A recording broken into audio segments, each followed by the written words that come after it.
It's a cascade of deplatforming. Adam Curry, John C. Dvorak. And Sunday, December 9th, 2018, this is your award-winning Gitmo Nation Media Assassination episode 1093. This is No Agenda.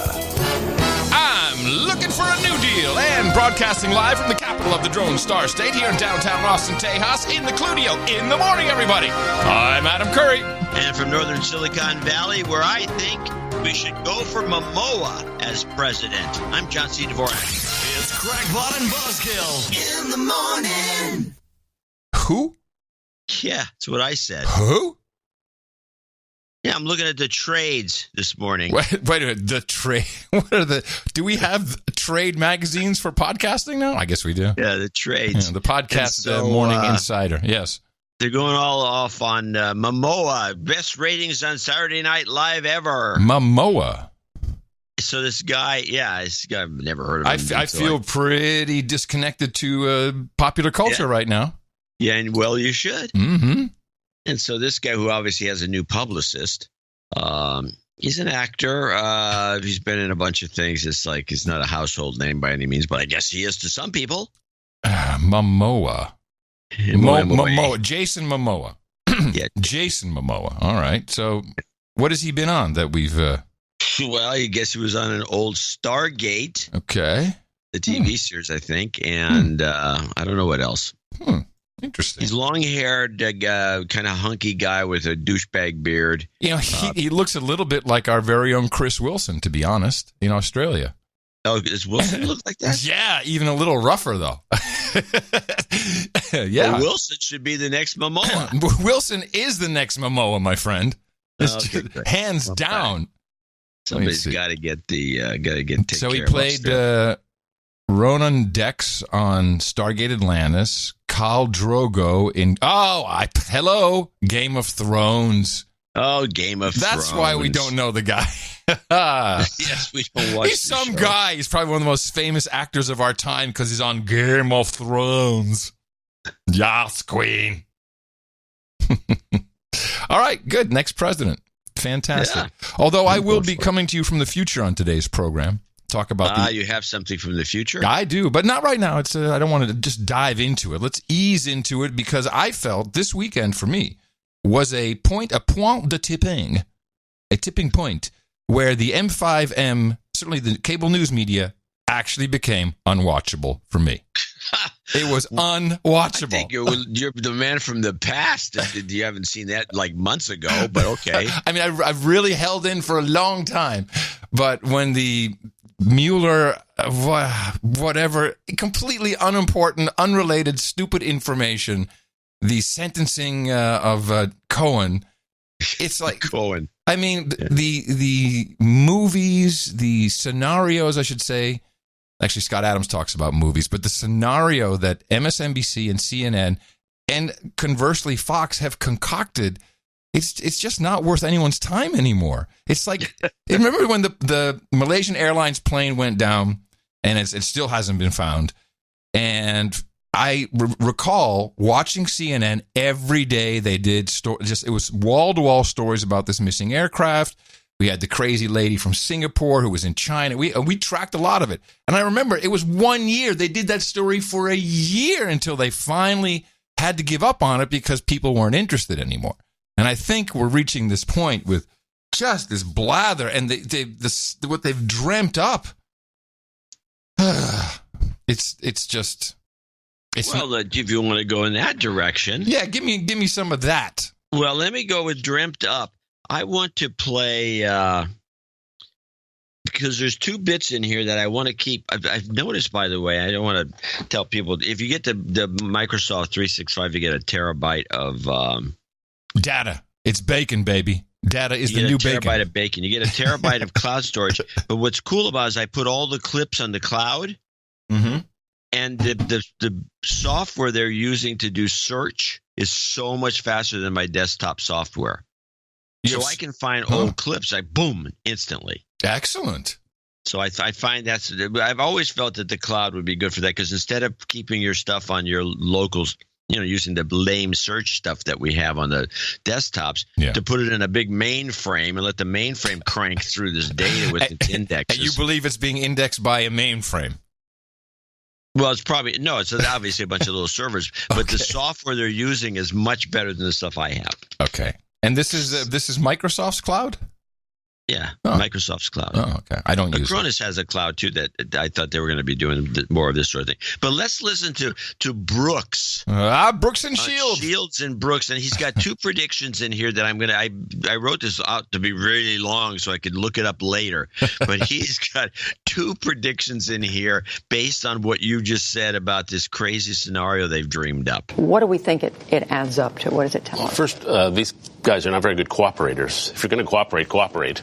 But Manafort's going to jail probably for the rest of his life, and Cohen's getting a healthy sentence because he sort of semi-cooperated, something like that. But I think what we're seeing is the pace ramp up on a lot of fronts. They're clearly interested in the more contacts than we knew with Russia in 2015, with the campaign, the so-called synergy they apparently found, and then especially the business dealings, Trump's dealings in Moscow. And my instinct is that there's going to be a lot more investigation into business than there is into Russia collusion. There's just a lot more there. And the other sense you get is a lot of Republicans are looking at this White House, and they're seeing an administration under a lot of judicial and legal threat and a lot under political threat. And they see a White House counsel's office that is denuded of authority and people. And then what they call the membrane around Trump is frailing. And the membrane is the group of people they put around Trump to protect him from himself. And over the years, the Hope Hickses of the world, and maybe in the next few days, the John Kellys of the world are going and gone. And so you see a Trump unprotected from himself. And you're beginning to see a lot of Republicans who are looking seriously at 2019 with a lot of Fridays like this one. Yeah. And Trump, really hurting himself and maybe not serving out the term. Not serving out the term. Oh, yeah. This is the Lib Joe's dream come true. And you know what's happening? I was listening to Dutch news radio over the weekend. Actually, Saturday, Tina had some nonprofit work to do, and so I'm just listening to this because, if she's around, she won't understand it. And every journalist that came on, it's as if they sat at home and had their morning coffee and watched MSNBC.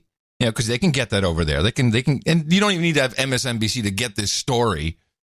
And then they go on the air and just like, oh my God, he'll never serve out his term. And of course, they like to pronounce Trump as Trump. So all you hear is this, Trump.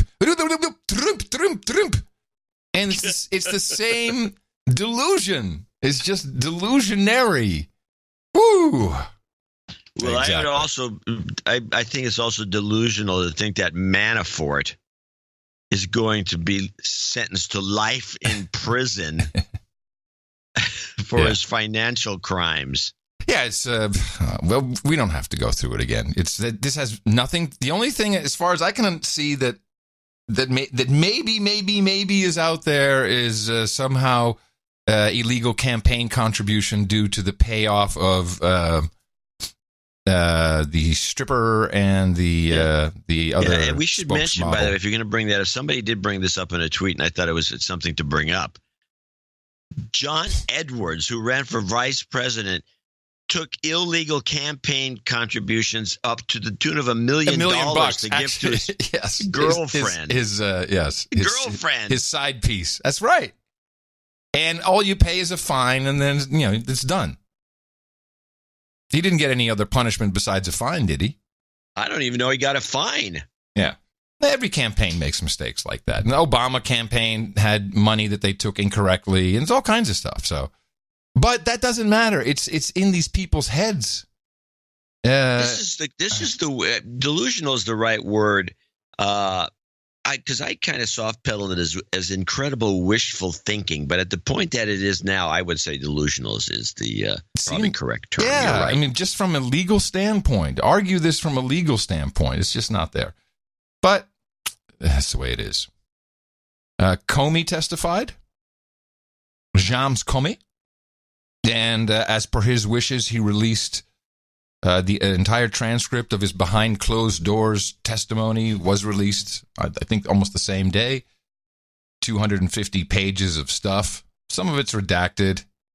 A lot of I can't recalls. That's always my favorite. 50, I think somebody counted 57 or 73. Oh, no. I heard it was 250 times. That's what I heard. Well, it's quite a long document. One of our producers did pull out an interesting quote, as a lot of people have been going through this. Let's see. Ratcliffe asks Comey. I'll just do this one paragraph here. All right, so I guess I tried to summarize what I've heard today. Hillary Clinton mishandled classified information more than 100 times. She made false statements about it. The FBI was aware that at least one of her aides also mishandled classified information, and one of the folks employed on behalf of Secretary Clinton intentionally destroyed evidence known to be subject to a congressional subpoena and preservation order and lied to the FBI about it. And on July 5th, 2016, you, sir, stood before the American people and said that neither you nor any reasonable prosecutor would bring any charges in this fact pattern. Is that accuracy? Is that accurate? Mr. Comey's reply, yep. I believed it then, I believe it now. And anybody that thinks we were on Team Clinton trying to cut her a break is smoking something. Yeah. See, it's too bad we don't have audio of that, because that would have been much better. I agree with Jim Comey. Why couldn't it have been out in the open? Well, I think it's because everyone's showboating, and it's probably embarrassing for everyone. Exactly. Very embarrassing. So now we have a new pick for the Attorney General, William Barr. I guess he goes by Bill Barr. They call him Bill, like Robert Mueller is Bob Mueller. I don't know. All the stuff I heard was William. I like Bill Barr. Bill Barr, good morning, everybody. How you doing? How old is this guy, by the way? He doesn't look very. I think he's. Turns out he worked for the CIA. Didn't he work for Papa Bush? Yeah, as his Attorney General, which was like 100 years ago, and now the guy's still up for another Attorney General's job after Clinton and Bush Jr. and everybody in between. Let's see. He was born in 1950. So he was young at the time then. Yeah, he would be in his 40s. Well, 1950, so he'd be in his, He's got to be 60s. Late 60s. Yeah, it's got to be mid-60s. We could probably figure it out if we did the math. Yeah, gosh, if we actually took a pen to paper. Wikipedia is not helping. 1, 2, 3. Usually they put it in parents. Yeah, it's not there. I'm looking for it. It's like, why didn't they don't give me an age here? Yeah, and height. 68. There's no height there. Here is... Okay, so it was interesting. I think the pick was made public when Bush's train was doing the tour, or whenever, part of the funeral procession, which I also did not watch. So it was kind of an interesting timing to choose that. But this guy himself is, I'm not quite sure why the president picked him. Here's Greg Jarrett on Fox Business News talking about, because he's, of course, reported on this guy in the past. And here we go. The president has a duty to direct the attorney general what to do, what not to do. This whole notion of independence is a canard that's been peddled for 40 years. Now, as for William Barr, I'm sort of two minds. Yes, unquestionable integrity, a fine reputation, great experience. He brings gravitas to the job, but he is an establishment figure at a time when What is gravitas? Gravitas is interesting because it's a term they tried to use. They tried to push this term. On Obama? No, way before that. The first time I saw them trying to push this term was when Clinton was running for the president for the first time. Hillary or Bill? Bill. Mm-hmm.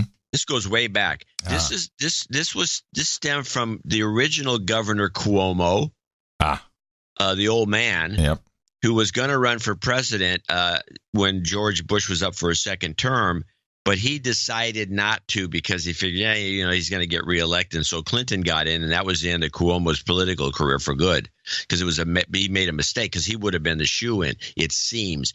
But they dropped this term into the public domain, the left-wing media, which is what I'm going to call it, gravitas, and they kept referring to Cuomo as being the best candidate because he has gravitas. Gravitas. And they kept hounding us with his word gravitas. Then it disappeared completely, and now they're trying to revitalize it. Gravitas, high seriousness, is the Merriam-Webster definition: dignity, seriousness, or solemnity of manner.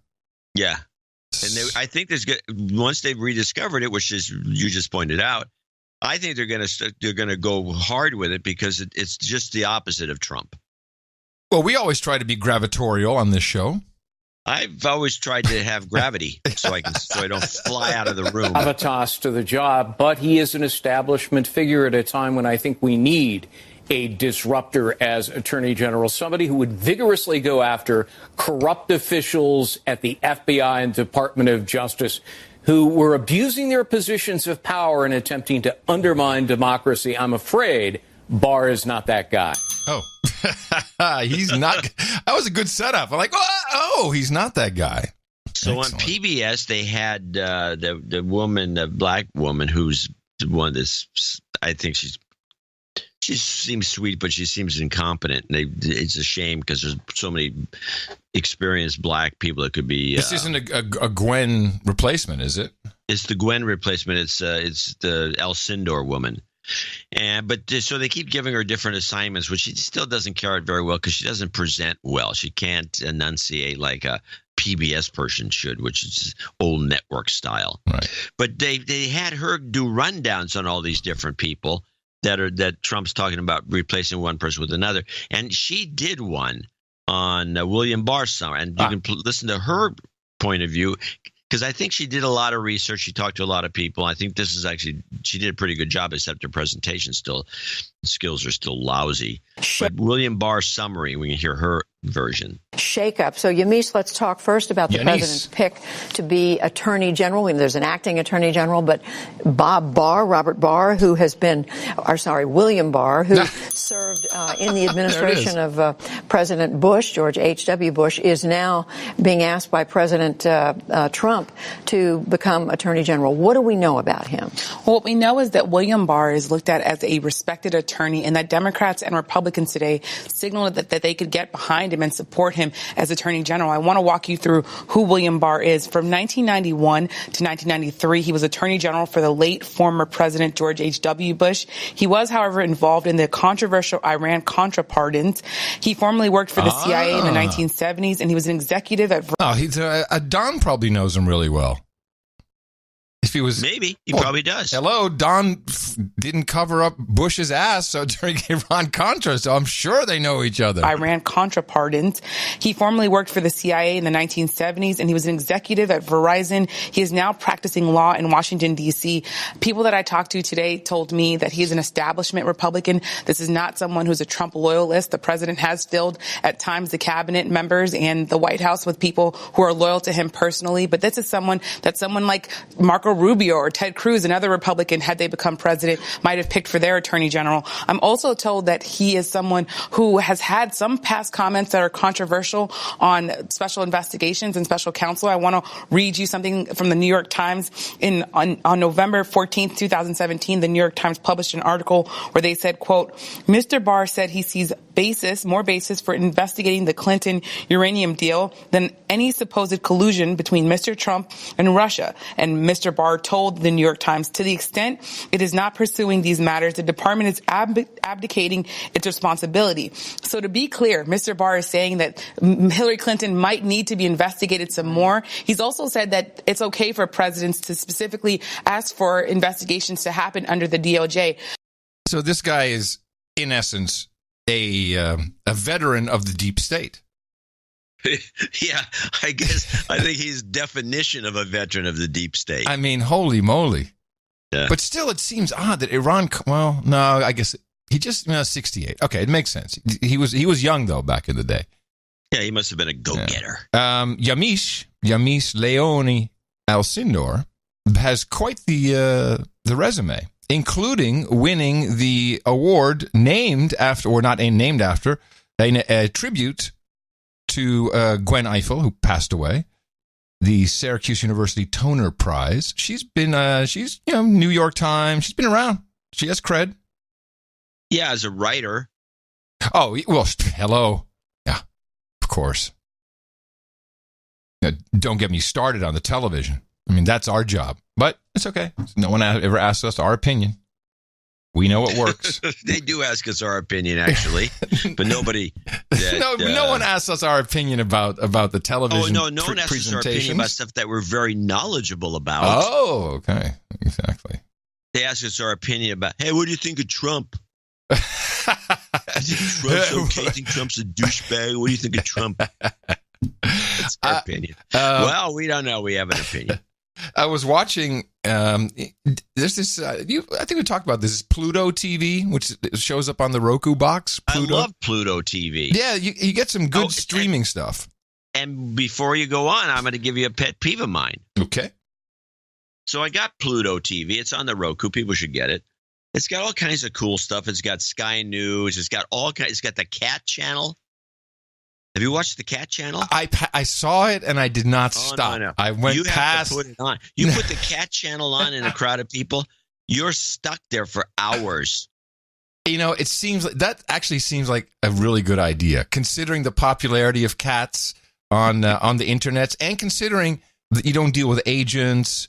You know, there's no residuals to these cats. I mean, it's a money maker. Okay, it's hours of cat video. I mean, I did watch for a moment the channel where these young kids go out and they shoot an arrow with a rope across a canyon, and then they just swing on the rope. Have you seen this channel? Seen that channel. Makes me nauseous to watch. But I'll watch the Cat Channel. That sounds, okay, well, let me get to the pet peeve. Okay. By the way, you'll love the Cat Channel. Mm-hmm. Even if you don't like cats, you'll love the channel. The Pluto channel, you put it on. They got all these different mini networks, and they're all. It loads. You hit one, boom, it comes up. You hit one, Xfinity has got Xfinity streaming beta. Xfinity streaming, nothing comes up. You click on it and you wait. If you wait long enough, sometimes up to 10 minutes, the channel will appear. And then if you happen to try to play a channel and it's spinning and spinning and you're waiting for it to appear, it doesn't. And you say, I'm sick of waiting, and you try to turn it off. Boom! It blows up the Roku box and reboots it. Mm-hmm. It is a piece of unbelievable, unrelenting crap. Hey, man. Why don't they buy the technology from the Pluto channel? Hey, man, that's what net neutrality is all about, man. It's like they're getting throttled somewhere, bro. So I'm watching the Pluto app. And so, RT, Sky News, there's one or two other odd ones, but that's really what I was going for. I think MSNBC's on there. No, CBSN. CBSN is on there. CBSN, right. Yeah. Yes, CBSN. So, because, I gave up. I gave up on the M5 end, so off we go to Pluto. There's nothing in between, Pluto. apparently. This is where you have to go. Pluto. I went to Pluto TV. But RT was doing a really good job of covering what was happening in Paris. Holy moly. And, make no mistake. Yes. I got an email from somebody saying that only RT is covering it. I told you there was, some rumors about the BBC having been issued a D notice, and not just BBC, of course, that'd be everybody, but there's not a lot of reporting on it. And what I saw was, exactly what you'd expect from a color revolution. We've now, you have to really watch the screen and see that it's not all people with yellow jackets, but there's also people with yellow jackets with a baklava on, who are ruining stuff. They're smashing into the Apple Store, stealing all this stuff in the Apple Store, which is just about the stupidest thing you can do. Children, when you're LARPing around and you want to go steal something from the Apple Store because your other LARPing friends broke the window and we're in, and you just grab it all and take it home, you better not be hooking that crap up to the internet, because the Apple police will find you very, very quickly. I don't care what you can give it to somebody else, it's going to come back to you. These things are completely loaded. They know exactly where these boxes are. There's a million ways for them to find it. Don't steal that. And I saw they ran into a golfing store, a golf sporting goods store, got a whole bunch of golf clubs, ran outside, started smashing the window with the golf clubs. I don't think this has a lot to do with the climate change tax anymore. there is a genuine, very unhappy feeling. I think maybe the Marrakesh Agreement, which should be signed today or tomorrow, that may have something to do with it.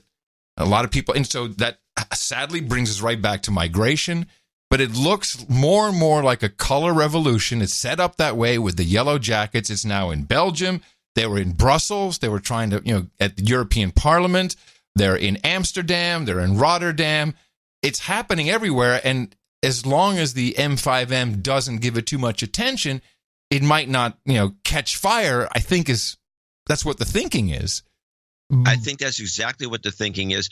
RT is the only network, as much as people like to condemn them, at least they're covering this, and they're covering it well. Yes. Although it's kind of funny in the French newspapers, and now they're saying, Le Parisien, which is a Parisian newspaper to be specific, looks like possible foreign interference going on with these yellow jacket protests, and who they peg right away. Russia. Yes. Well, that's why RT's covering it. But this was the Parisien, though. Yeah. It must be Russia. They have proof. Show the proof. I don't think they have any proof at all. None whatsoever. But yeah, this is the major cover-up in the news. And even Democracy Now! Is not covering it. Especially not Democracy Now! Especially not them. Yeah, they would definitely not want to cover it because of the climate thing. Yeah. Well, this does kind of bring me... So nobody's covering. So this is the great news systems that we have. Yeah. And they can't cover this. And it's exciting riots. There's nothing more exciting than riots like this. And what's interesting is that you see, Tina asked me yesterday, what do you think? When is this going to happen here? I said, it doesn't happen here. That's not how we work. We only do that kind of stuff when our favorite sports team wins. Then we do that kind of stuff. We don't do it out of anger or anything. We take to Twitter. we don't actually go on the street. We sublimate. Yeah, sublimate. Nice. Yeah, we don't actually go out and do something about it. No. No. You just bitch about it online, and then you go, my job is done. My work is done here. Okay, this brings me to a little report from the future. It's a little presentation I put together for us. And this really comes down to conversations we've had about Alexandria Ocasio-Cortez. And I believe she's a force to be reckoned with. And this is not about the merits of what she says, although it's always fun to stop and chuckle about how entertaining the things are that she says, because they clearly are not entirely based in reality, and some are just funny. But she has a following. She has a movement. I'm seeing the kids like it. We're talking. Well, she looks like an actress who should be starring in Hamilton. Well, she's going to star on the big stage. This is just the beginning. Unless Nancy Pelosi cuts her off dramatically, which I don't think she's going to do, because the support is garnering. I think she already has almost 25 Democrats who have signed up to her Green New Deal. And I figured I might as well look into this Green New Deal and understand what it is they're talking about. She has all the millennials following her. They love her. And imagine this. You're born in, 1990, just make it an easy millennial number. You grow up hearing one thing consistently. You're going to die from climate change. Now, seriously. Yeah. Not like you and I, who've been around, who have seen the old articles, we're going to die because it was too cold, and in 10 years, nothing, we'll all be gone, the planet will be obliterated. So we witnessed all this not happening, which is kind of fun. We witnessed it not happening. We remembered. But when you grow up a kid, and your parents are also, kind of not really engaged in climate science or climate truth, just like, oh yeah, climate change, big problem. Then all you hear is the grown-ups talking about how horrible and death and destruction. We've talked about this. It's having an impact, and these are the children who grew up with this and have been impacted and believe it. So I can't fault them at all. It seems, in fact, I would say, if I was the evil genius behind climate change, global warming, all the mega bucks associated with it, I would probably want this to be the outcome. Here come the freshmen. Here come the new kids. They're in their 20s, and they're all in on this stuff. And it's spilling over everywhere. Here is the Intercept podcast, just a short little clip. Well, I think, on some level it remains to be seen, but the kind of basic tenets of it are that we could have shorter work weeks. We could have a functional mass transit system for folks who live in New York, the MTA. Now, just so you understand, this is what the millennials believe fixing climate change will do. And she is specifically talking about the Green New Deal, GND, and this is what she believes putting this grand new deal in place will achieve. Well, I think, on some level it remains to be seen, but the kind of basic tenets of it are that we could have shorter work weeks. We could have a functional mass transit system for folks who live in New York. The MTA could actually work, maybe. Mm-hmm. Beautiful, affordable, rent-controlled public housing. A job where our bosses aren't screwing us over, sort of any number of things you can imagine, Medicare for all, can sort of fit under this green umbrella. And most importantly, the planet wouldn't be burning around us and sort of baking us all into a hellscape future. It's baking us all. So the way I'd like to do this is indeed, let's mock and laugh at everything they say, because well, and there may be some validity to their thinking that the Green New Deal will solve all these problems, but it sounded like this was solving everything the Democratic Socialists of America want. It's always one. They always want mass transit to get people out of their cars to ruin their independence. So you can't, get off your horse. You have to get on a bus.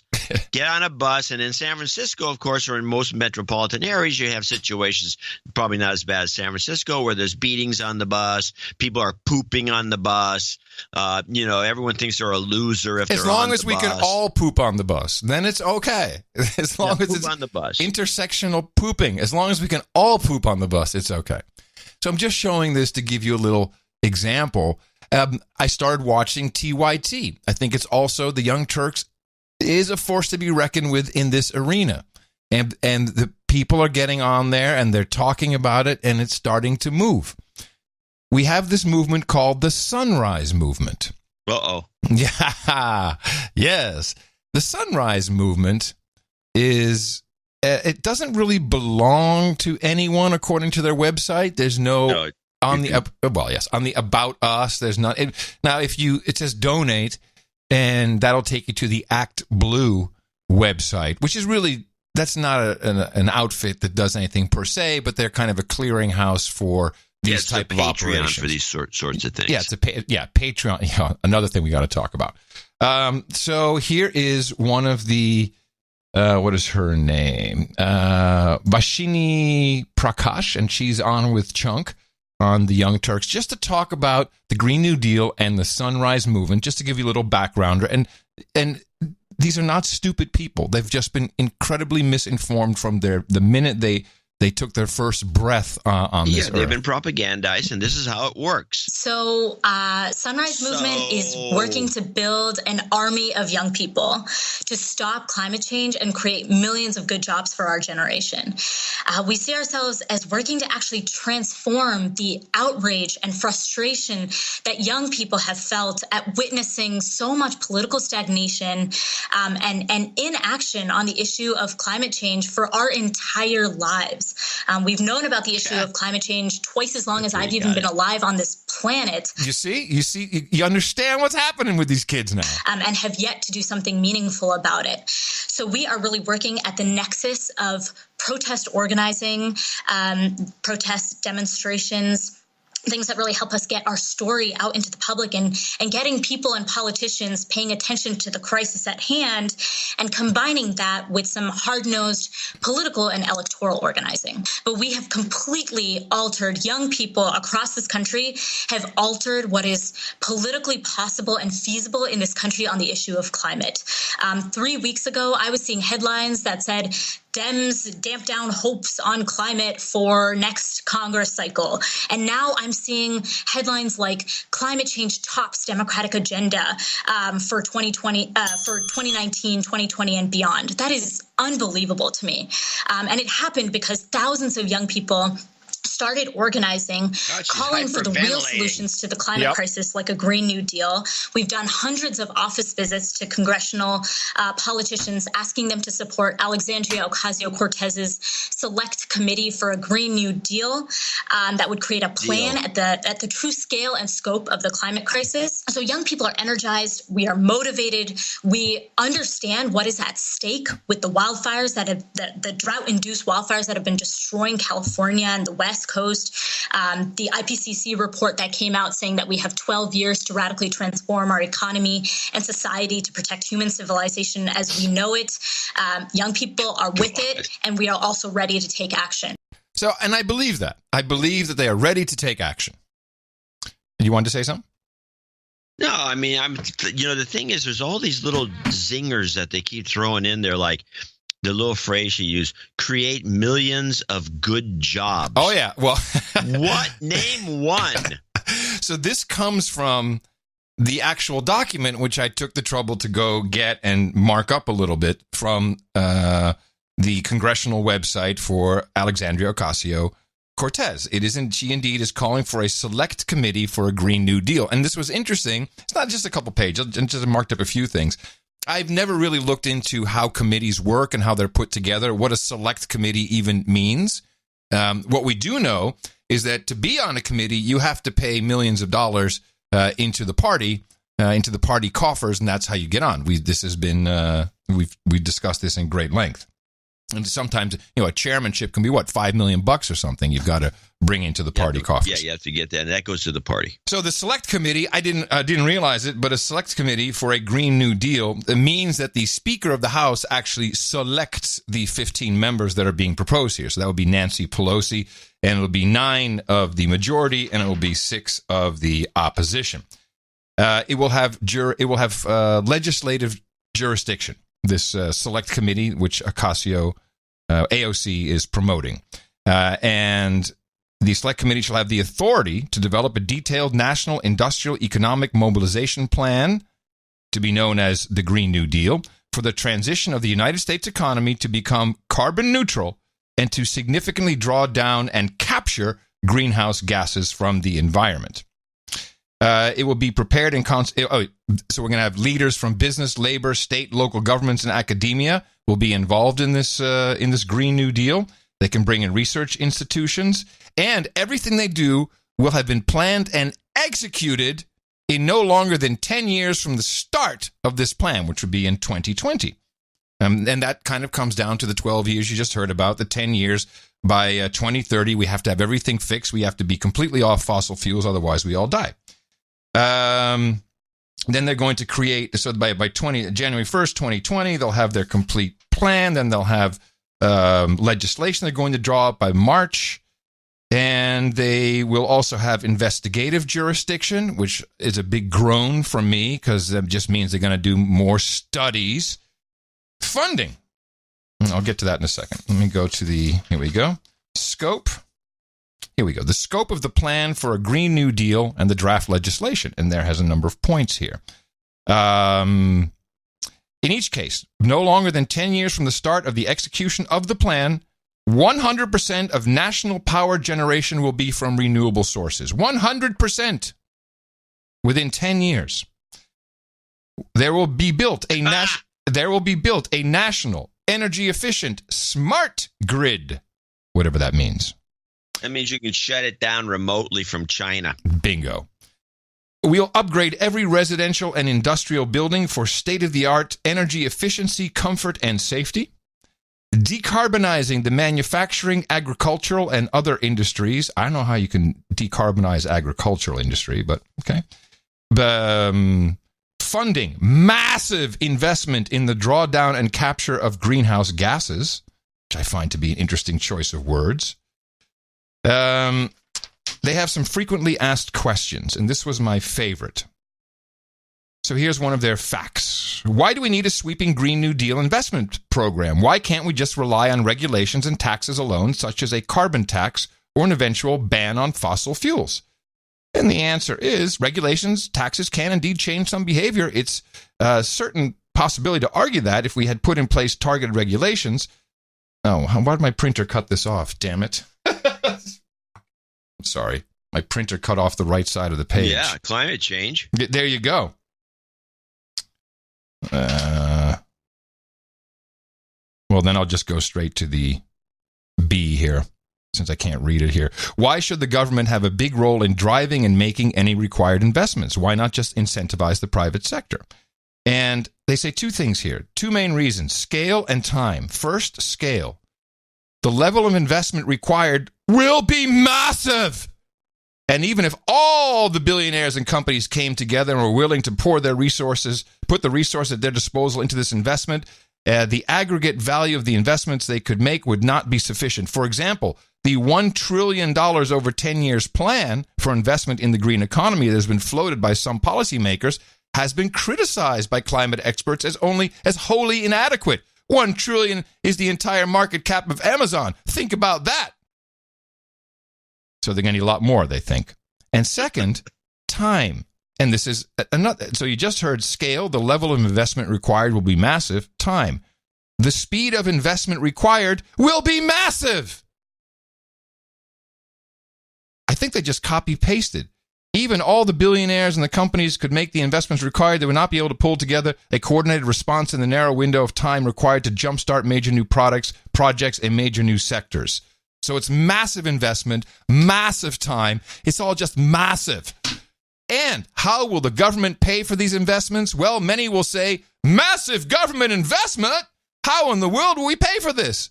The answer is, in the same way we paid for the 2008 bank bailout and extended quantitative easing programs. The same ways we paid for World War II and many other wars.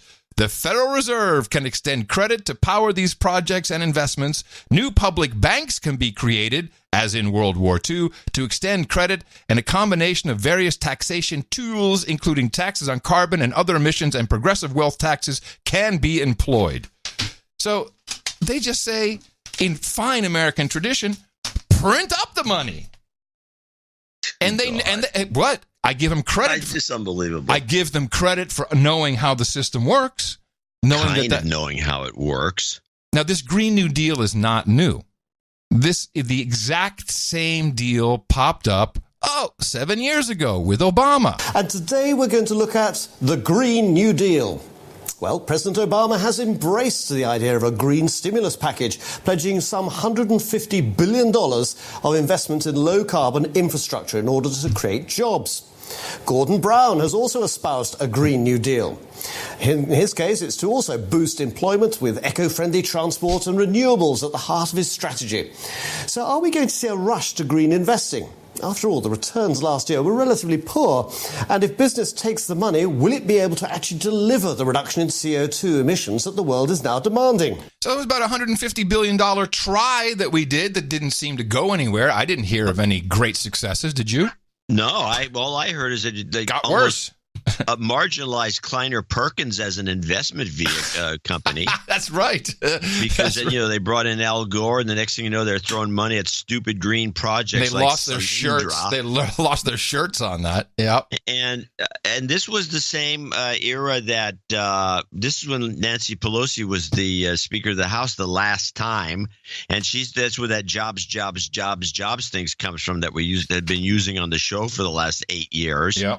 And they presented this proposal that was going to pass, and Gohmert called it, the piece of turd or something like that in front of it. Really, Gohmert did that? Gohmert has some comment, and the thing never, it was passed, and it had all this legislation about how you have to build your home a certain way, and you have to have insulation or you get fined, and there's all these things, and it was this huge package that the Senate just said no. And that was the end of it. Which is what's going to happen with these guys. And it's like the Senate was, no, we're not going to do this. Well, there's okay. And by the way, the Senate was dominated by Democrats at the time. Oh, yeah. Well, so just before the weekend, there was a town hall. And the town hall was hosted mainly by Bernie Sanders, who is very much with the young kids still, the millennials. They all love him. Bernie's all on that popular tip. And they brought on many guests, including our girl, AOC from the DSA. Hey, but they started off with a little video Again, just setting the stage so you understand how kids today feel about it. But listen to what she's saying, and this really confirms my point, not only as to what these kids grew up with, why they're thinking that way, but there's a nice little gimme in here. My name is Marcella. I'm 21 years old, and I was born and raised in South Florida. Growing up, dealing with hurricanes was a regular occurrence for me and my family. I remember being really little and feeling afraid because sometimes my dad would have to work during the storm. But it wasn't until my family moved to Fort Lauderdale, Florida, that I really became closely acquainted with the devastating impacts of sea level rise. We moved somewhere that's sometimes called the Venice of America, and it's well known for its beautiful waterways and coast. My family was lucky enough to live just 1 block away from the beach. But when we moved, I started to notice that every time a storm would hit, the street in front of my apartment would flood. And sometimes it would flood even when it wasn't raining. Local businesses would have to put out sandbags to stop the water from coming into the shores. My parents would have to move the cars up to higher ground for parking. And it was this weird dystopia where regular people were being forced to become experts in the ocean's tidal patterns and sea level rise. On really bad days, the entrance to my apartment building would be blocked off from flooding. At the time, I didn't know that any of this had to do with something called global climate change or sea level rise. I just knew that this was an everyday part of my family's life. Then I went to college and I learned that my personal experiences with flooding and with hurricanes were just warning signs of more drastic changes to come for Florida and for the rest of the world. So when she went to college, that's when she learned that she was going to die from this ugly climate change. That's where they taught her. Because you're living on the beachfront property, and then during a storm you get a little flooding, which has probably been going on since the 1800s. Well, they call it the Venice of Florida. So yeah, this has been a problem since before she was born. Yeah, but when she got to college, that's when she was told what this all was about. And that's what these kids are growing up with. So, yeah, you're right. I think this is a very good point you're making. Now we get into depressing. This is normally we put depressing stuff like this at the end of the show, so everyone's bummed out and they don't donate. So we do the depressing stuff up front. We do a happy-go-lucky at the end, so people donate. We're switching it up, John. Just going crazy with the format today. Anything to help. Here we go to the round table. Bernie is, of course, he's, the conversation is about the report that was released that was, covered up. And, the question here really is, does Alexandria Ocasio-Cortez have, does she have the solutions here? Is she right? Oh, and I might want to point out that on this panel is also Van Jones. Jones, guy, the hack. You'll recall, he was the green czar of the Obama administration. Yeah. He was the guy who brought in the Green Deal initially and got ousted because it was actually weird. I think he was associated with some odd people. And he actually was all in on 9/11, like 9/11 inside job, boom, out of the Obama administration. Yeah, you can't have that. Let me see. I got a link here. What exactly did they accuse him was? It was Jones was under fire for his past affiliation with 9/11 conspiracy truthers. I'm reading this from a 2009 article. And for calling Republicans assholes in a video before he was appointed to the Obama administration. Republicans then also began using him to escalate criticism of the administration's deployment of czars, you recall those days, across the policy landscape, saying they were being used to avoid Senate scrutiny of appointees. But more problematic was the fact that Jones's controversial statements fit snugly into the narrative woven by some conservative critics of Obama as a dangerous leftist, a critique that goes back to the campaign and was based on much of his past work as a community organizer with associations of the likes of Jeremiah Wright and William Ayers. So there was a lot going on when Van Jones got kicked out and he had to fall on his sword. I remember it well. We were doing the show. So he's on this.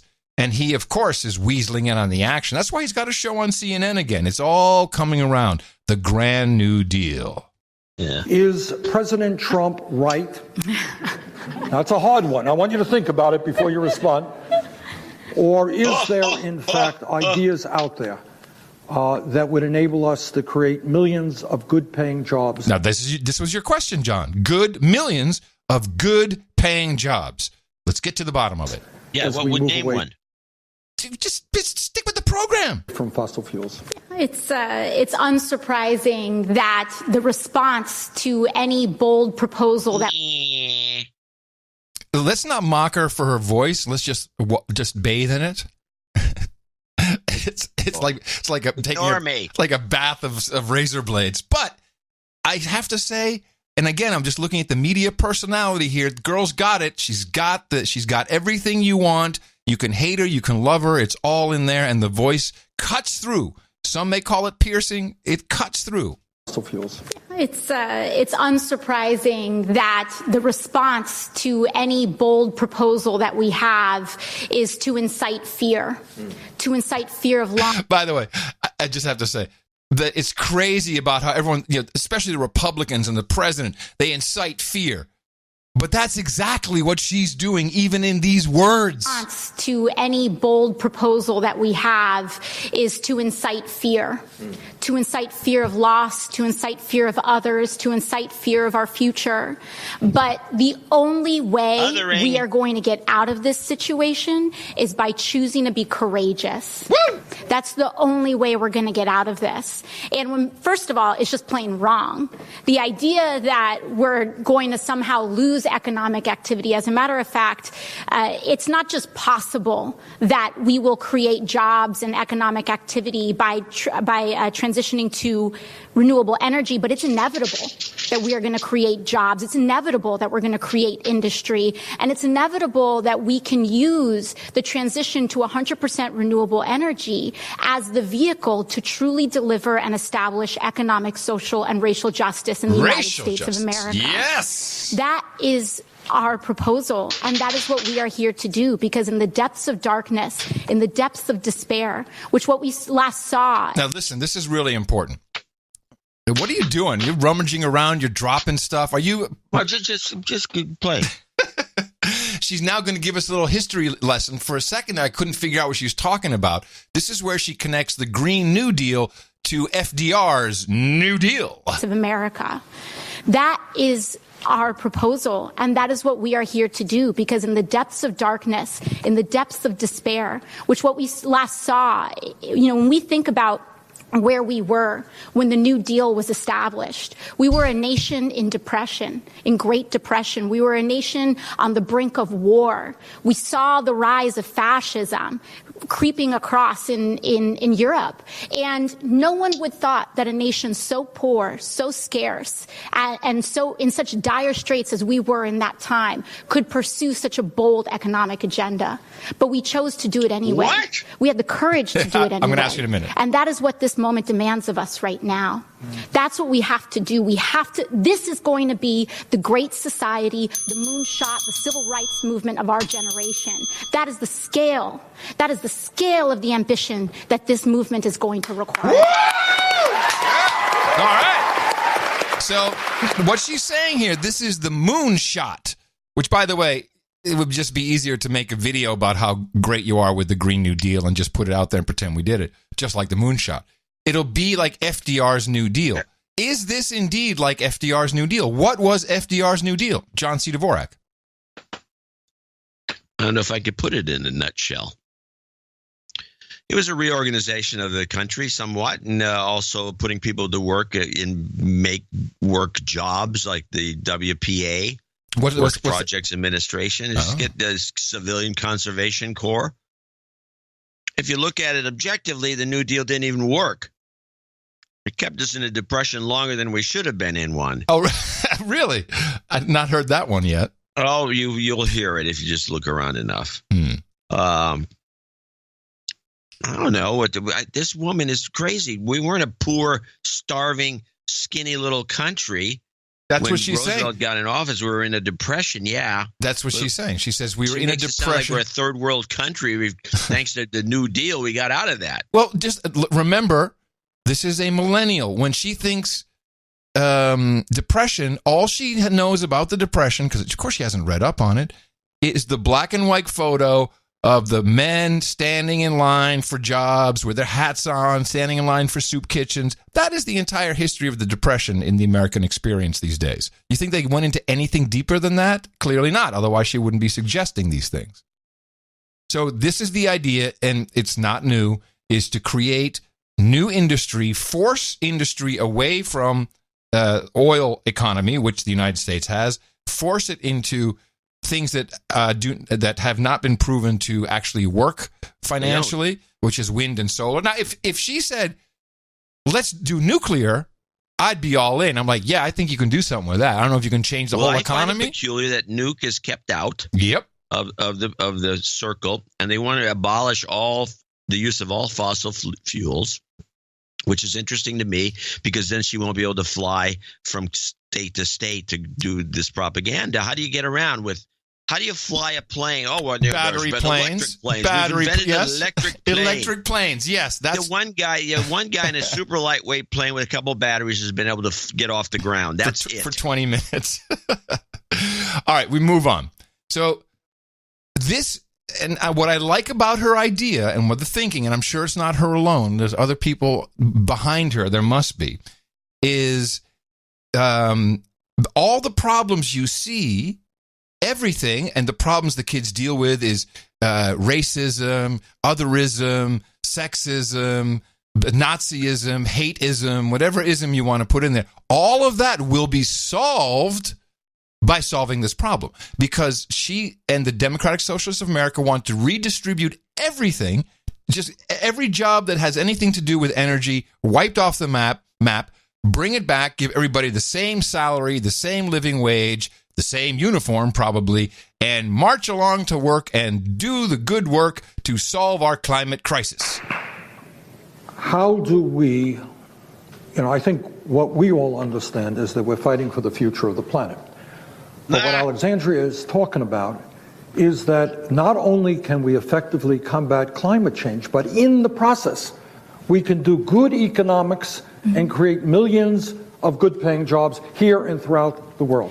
Alexandra, go into some detail. Yeah, absolutely. And it's important to also talk about the fact that this is not just an economic solution, is that this is the mechanism through which we can really deliver justice to communities that have been underserved. The water in Flint is still dirty. The water in Flint is still dirty. We've got children, Van and I were talking earlier, we've got children that are choking on the smoke in California. Those same children and rather children mirrored. I got that. That was a good one, by the way. That got to me. Oh, I just see these kids choking on smoke. Of those children in Puerto Rico are choking on the fungal spores because we have not recuperated from the crisis. Girl, I'm choking on fungal spores in Austin. Stop with that. And the mold from the floods is taking up all of these people's homes. We have injustices in this country. Those injustices are concentrated in frontline communities, in indigenous Black and brown communities. They are the ones that experience the greatest depths of this injustice. But if we chose, and if we had the moral, political, and economic courage to say, we're going to fix all the pipes in Flint, we would put a lot of people to work there you go. At that at the same time. Oh, and that is what this is about. There you go. So it's putting people to work to clean your pipes. That's so you create, I don't know, what do you think? 10,000 plumbers in Flint to fix all the pipes. Because you want to get it done quickly, and I think that number might work. Yeah. And you also have some construction guys, backhoes and things digging up, everything they can to get rid of these old pipes. And so you just put a whole effort on that, and then you get that job done. Then what do you do with these 10,000 plumbers that are in Flint? Use them for fuel? Obviously, the plan has a lot of holes in it, but that doesn't mean that people will not be convinced by this. There's a lot of abstractionary thinking going on. He's like, oh, that'll get solved and it's done. It's all fine. But stop. Yes. I want to mention something because there's been all these things. There's a big article on, don't underestimate AOC. Don't underestimate this woman. Don't mock her because, and you're kind of on the same boat. No, I said from day one, people laughing about her, it sounds exactly the way people laughed at Trump. That's what I said. I understand what you're saying. But you would be I would say if there's an argument to be made, you're going to be making the arguments in support of her. Yes. Her potential, not of her. No, her potential, of course. Yes, of course. Now, I think she's just too stupid, personally, to get very far. Now, I think you can just throw the Trump thing at me because that's what they said about Trump. He's too stupid. No, he actually is. To this day, they say he's too stupid. And he sounds stupid. He does. He sounds stupid. He does. Just like AOC sounds stupid. But I think she's genuinely stupid. I don't know if he's stupid or just, street smarts. No. I mean, the guy he's a billionaire. That gives him some credit for being at least not a complete idiot. Interesting. I didn't clip it, but during this conversation, they actually said, in America, it seems like you're only deemed intelligent if you make a lot of money. And you just proved that. And I'm not. No, I didn't. He said, you just said a guy makes a lot of money. He can't be stupid. Well, no, I didn't say he was intelligent, though. They said that you're intelligent if you make a lot of money. I'm saying you can't be really stupid and make a lot of money. That's a little different. Okay, I'm not going to belabor the point. She is not stupid. She's highly intelligent, but this is mind control, and she's all in. She has no economics degree, that as far as I know. But it also doesn't matter because she has an entire legion of politicians lining up behind her. They know it's not going to happen. They don't give a crap. Follow her. Follow the power. Yeah, they're following the lead. Following the power. They're wisely, and you would argue they're wisely following. Following the power. But stop. We have breaking news. We gotta say something about Trump. But can we interrupt this program to make an announcement about your shoes? Yes. I think we need at least a half-hour discussion about your shoes. Just kidding. And the same day as this, but it's a funny note. But the exact same day as the Trump administration's climate report, which they tried to bury, which they tried to air a month early, the day after Thanksgiving. That same day, they spent in prime time talking about my shoes. And by the way, was that the Trump administration talking about your shoes or the news media? I'm not sure. You may have to look for your enemies elsewhere, but yes. That is what I talk about when I say being unseen, is that they won't even bring it up. They don't bring up the percentage of Americans that make less than $40,000 or $50,000 a year. They don't bring up the fact that we have amassed some of the largest amounts of wealth in American history, but we have never seen so many people struggling and living paycheck to paycheck in the way that we are today. Oh, I think we have. 2 more clips and then I'm done. Now we bring in Van Jones. He will promote himself. Well, first of all, it just brings tears to your eyes. Tears in my eyes. It's just unbelievable. And what a fake. Bill and Bernie, myself, and a bunch of other people here, we tried to take this hill. Yeah, we tried to take this hill. In 2008. Yeah, but, I was a nut job. A big part of Obama's agenda was essentially the Green New Deal. But, I talked about 9/11 truthers. I had a job in the White House to try to implement it. Right wing came after me. I had to resign under fire.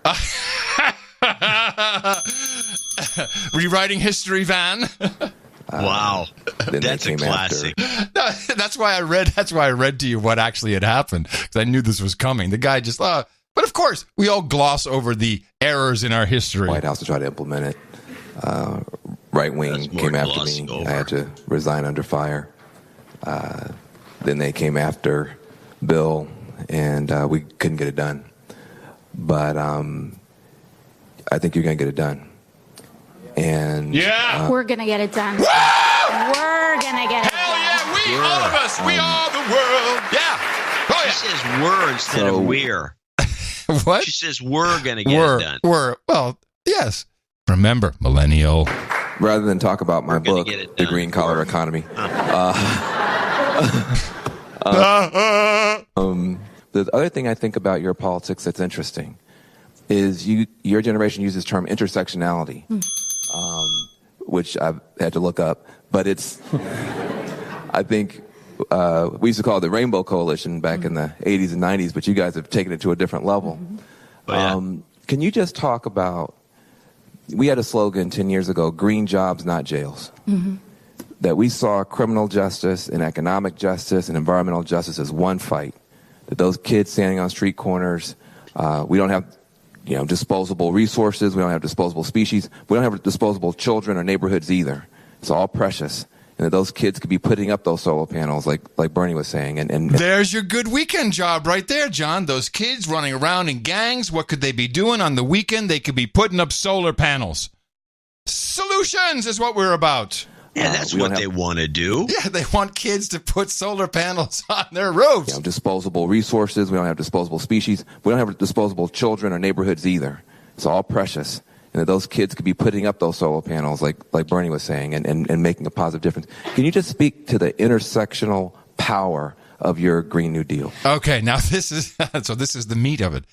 She's going to speak to the intersectional power of her Green New Deal. Hold on a second.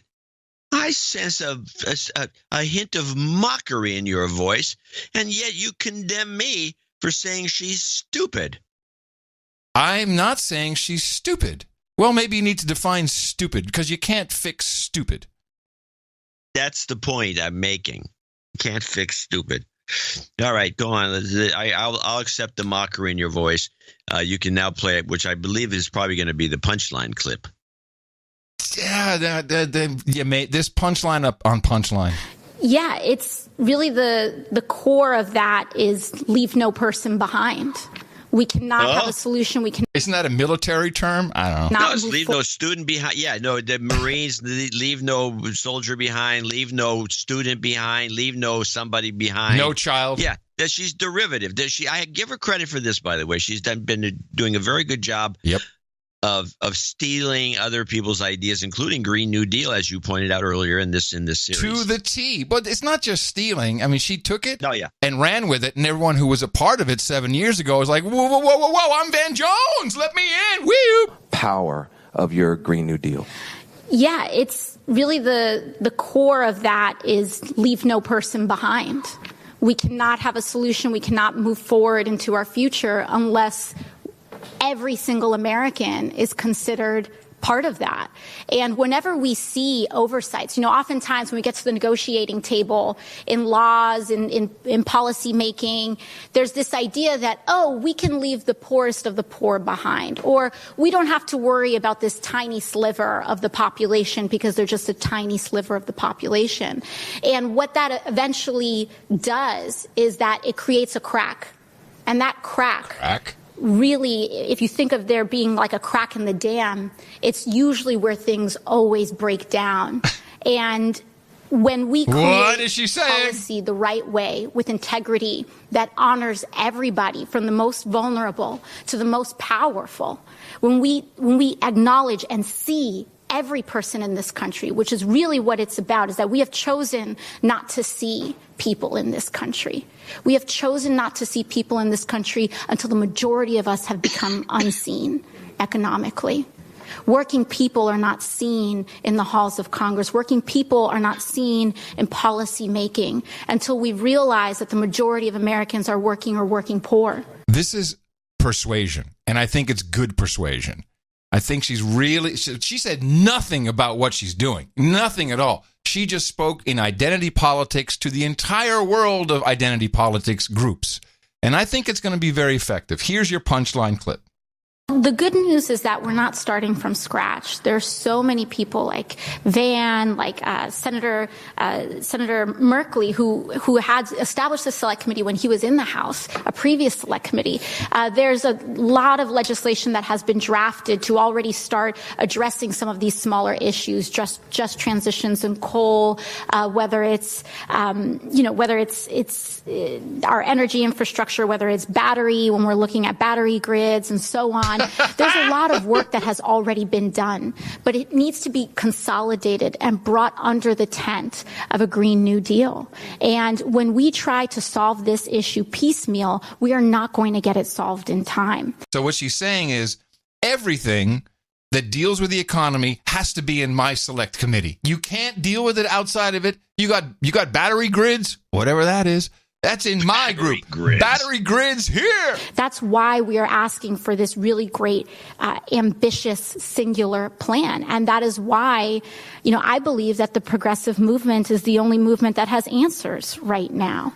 We're the only ones that are drawing from the lessons of history, from Franklin Delano Roosevelt, from some of the most ambitious projects that we have pursued in American history. And that truly, again, is the scale that it's going to take. So, I think that there's so much work that has been done, and there's some outlying questions, especially when it comes to investment in technologies. Here we go. When we as a public choose to invest in when we as a public choose to invest in new technologies, we deserve a return on that investment. And for far too long, we gave money to Tesla, we gave money to a ton of people, and we got no return on our investment that the public made in creating technologies. And it's about time that we get our due, because it's the public that funded and financed a lot of innovative technologies, and that's another, thing to go. Elon. So, F you, Elon, with your no return on investment. Thank you, AOC, for saying that. That's a fantastic example. By the way, financed by companies like Kleiner Perkins. Not that they pulled money out of their pocket. They went to Washington. They got the money. What was it, $500 million just for Fisker alone? Forget about all the money that Elon Musk has taken. And then we continue to subsidize those Well, we vehicles. have to remember that the only reason that we're getting raped and this money is being taken from the public, which means your taxpayers, and $500 million being sent off to a Fisker that went out of business, that burned. or a Solyndra or any of these other companies, is because of people like her and this promotion of this global warming nonsense at this level. Exactly. So it's like a vicious cycle. It's like you create the phony problem, and then you solve it with, then you soak people for money, and then you give the money away, and the money goes to all these. It goes into somebody's pocket. It's not that it's not, that it's actually being used for anything productive. It's not being. It's not beneficial to anyone. It is to Elon Musk. The whole thing is a giant scam. Yes. But our job is to help the millennials who are woke. There aren't that many. We have a few. Yeah, and there are a few. I'll take the ones we got, because they're the ones that have somehow, I think a lot of them do poorly in school. That's why the programming doesn't work. The ones that know how to fake it do well. Right. I mean, we got a note from Gabby Bentley. She said, millennial boots on the ground school report. I'll just give you a couple choice bits. A bit of background. I was hit in the mouth by my dad and brothers who have been listening to the show for years. My dad is even a knight. He is Sir Snoops Magoo. And I met John at the meetup in Seattle. I'm the girl standing next to him in the big group photo. 24 years old. I live in Tacoma, Washington. I currently go to community college and have been for the last 2 years, except for about 5 months last year when I did a study abroad in Japan. Here's a couple of observations. I'm just going to pick one or two. This is an important one. There's an epidemic of depression among millennials. I think that's because of social media and many, quote, disastrous things they read on. It's causing their amygdala to become enlarged. Also, many of my friends like to joke about the depression and romanticize it. It's almost as if that if you're not depressed, you're not cool. It's very troubling. College after the election. After Trump was elected, teachers and students at my school became absolutely unhinged. I took English 101 in the winter of 2017, and in almost every class, my teacher would spend a lot of class time spouting her opinions on Trump, some of which I have a recording of. Send it. In spring of 2018, my history teacher would spend the first 10 to 15 minutes of class talking about what CNN had said about Trump the previous day. He even said during our unit on the Cold War, quote, Putin is worse than Stalin. Needless to say, I spent a majority of my time in that class rolling my eyes. So there are young people who are woke. I love using that term. And we need to help them as much as we can by exposing this farce. But make no mistake, AOC and the DSA are on a fast track to power in Washington, D.C. I don't see how Nancy Pelosi, now with 25 members of the Sunrise Coalition or whatever they're calling it, 25 new Democrats are all in.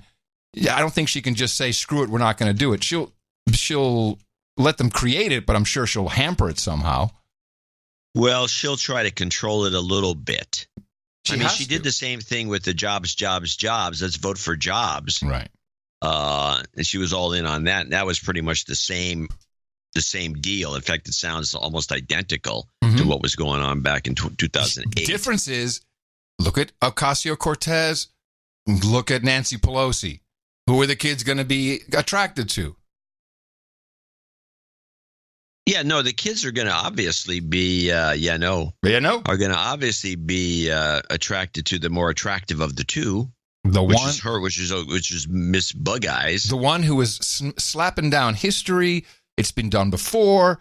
FDR did the New Deal. We're going to do when the Green New Deal. Country. When we were a poor country, we had no money. We were just schlubs standing in line for a job. Fourth world. and we can get battery grids. So there'll be a lot of mocking. Don't worry. Plenty of mocking for us to do. But I think she's on a fast track, and I'm not going to discount her, and it's now my beat. You can have it. And with that, I'd like to thank you for your courage and say in the morning to you, John C., where the C stands for Cherophobic Dvorak. In the morning to you. In the morning to you. Mr. Adam Curry. Also in the morning, all foot's on the ground, feet's in the air, and foot's in the air, and subs in the water, if there's any. And the dames and knights out there. And in the morning to the troll room. They're there with their troll polls ready to troll away at noagendastream.com. You can do it live every Sunday and Thursday morning is when we record the program and stream it out. Trolls are always helping with their troll polls. And also in the morning, too, once again, the hat trick. He did it. Darren O'Neill brings it home. Going for it. He submitted half the art. He's like, I'm getting this hat trick. I don't care what happens. He did put like 8 different pieces in there. There were some good pieces.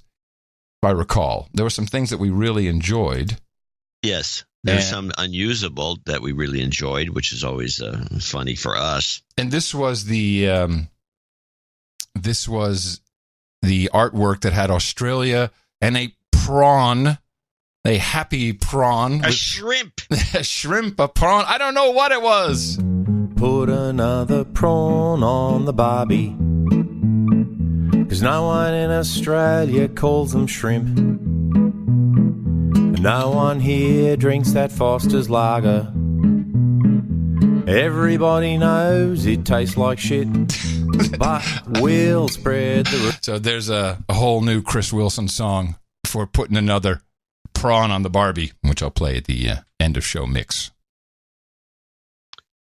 So we have a few people to thank, a number of executive producers and associate executive producers, starting with Roy Pierce in Fort Pierce, Florida. No relation, $334. He sent a note in.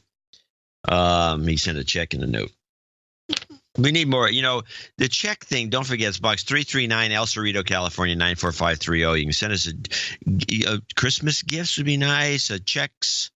If you send me a Christmas gift, John will send it to me by Easter. Which reminds me. Hey, if we tell folks that claim you are exclusively pro-Trump to hang out at the Dvorak.org/blog. Yes. Yeah. It's been taken over by the Lib-Joes. Started receiving plenty of telemarketing calls and asked how these vendors found me. That's what he's doing now. Replies were that they were using a contact list that had been purchased from Dun & Bradstreet. I've never had a relationship with D&B, so I visited their site and learned they had me listed as a firm that had not existed for a dozen years. In bad standing. In bad standing. So he's the executive producer, top of the list. Nice. Then Illuminatia comes in with $333. Hey, Illuminatia, nice. She's in Vista, California. Hello, gents. With this donation, I've achieved damehood. Woo! Yeah, and she says, I wanted to point out to listeners that I achieved most of this with the $333.33 monthly subscription, which curiously is their most popular monthly subscription. And I treated it as any other bill and kept up with it even when I was unemployed. Just saying. Can I get a douchebag call out for my wonderful friends Joel? Douchebag. Mahi. Douchebag. And Patrick. Douchebag. And no, they won't take Bitcoin, Patrick. Drop it. On that note, I want to extend my thanks to all of my friends out there in the No Agenda universe for the jobs karma, which includes my amazing husband, Brandon, who stuck it out with me and showed me nothing but love and support through some tough times. I got a ton of amazing I got a ton of amazing what? I got a ton of I can't see why I can't jump to this line. Anyway, got a ton of jobs karma back in April when my contract. She got some jobs karma when her contract position with a big biotech company was coming to an end. When I wasn't able to get a job after that contract had concluded, I became doubtful of the job karma's power. Oh, no. Let me tell you, friends, it works, even if it's a little delayed. Last month, I became a research associate and conduct research on cancer and infectious diseases. I'm absolutely in love with my job. They told me that some of the diseases they research include Ebola and Zika. Oh! So now I'll be able to get some inside scoop on the research being done on any diseases that the media uses to scare the shit out of people and assure you that it really isn't as bad as they say or confirm that it's really that bad. Mm-hmm. I've got to say that making art for the show is a ton of fun, and I do it whenever I can. I wanted to mention that Nick the Rat was nice enough to take the time to give me a few pointers on art design. After a couple of lessons, I was selected, and part of that was definitely thanks to his guidance. I would like to be known simply as Dame Illuminadia. I would like roller skates and beautiful and breakfast burritos brought to the round table. Yes, I have them right here. If you would be so kind. Adam, John, I love you and thank you. You've been a very positive force in many people's lives, and I hope more people will contribute to the show and help you stay around forever and ever. Oh God, no. Not forever. No, not forever and ever. Contributing more to the show would probably be a good thing. I'm so happy, Illuminatia, and it's nice because for some reason, Eric, the show didn't put you on the list. I have you on the list, of course, for a daming, and I'm very excited about that. And you have truly been a great force for the show, and I love seeing what you've received back. Now, besides jobs karma, you got interaction with other people within the Value Network. That's what it should be. And I'm going to give you a gratuitous karma because you didn't ask for it. You've got karma. Gracias. So I don't know what I did, but I hit the wrong button. I took out Sorshan of Slovakia. Luckily, Control-Z brings everything back on most Microsoft products. $333.33. Forgive me, Podfather. It's been a year since my last donation. The show has been and continues to be amazing. John, a few years ago, you talked about Europeans traveling as Americans living in Vienna, about them not traveling. And only relating to some woman in Germany who wouldn't go to Paris. As an American living in Vienna, my smoking hot Slovak wife and I travel all over the continent when we get the chance. You're not a European. We have visited Rome, Madrid, and Nordwijk. Ask Adam to pronounce it. All twice in the past year. It's cheap with tons of budget airlines and Airbnb or friends. Hoping for a spring Amsterdam NA meetup with Adam. Adam, please make it happen. Yeah. It's Nordwijk. Yeah. Vijk. Which means the Vikings from the northern part. It's the north area is really literally what it means. North area. Yeah, very descriptive. Jingle request: mac and cheese, dealer's choice, Reverend Al, dealer's choice, and shape-shifting Jews. And also the full version at the end of the show mix. Please, travel karma for Christmas trip to the States. Attention producers, donate, people. The show doesn't exist without you. Yes, you. Thanks, Sorshan of Slovakia. You slaves can get used to mac and cheese. Cheap macaroni and cheap cheddar melted together. Mac and cheese. Living the mac and cheese life. Mac and cheese. Neighborhood watch captain says he shot the teen in self-defense, but the young man was not armed. He was going back home after buying an iced tea and Skillet's candy. No name calling, no incendiary language, just the facts. A young man dead. The assailant says self-defense. What is found on the young man? Skillets and iced tea.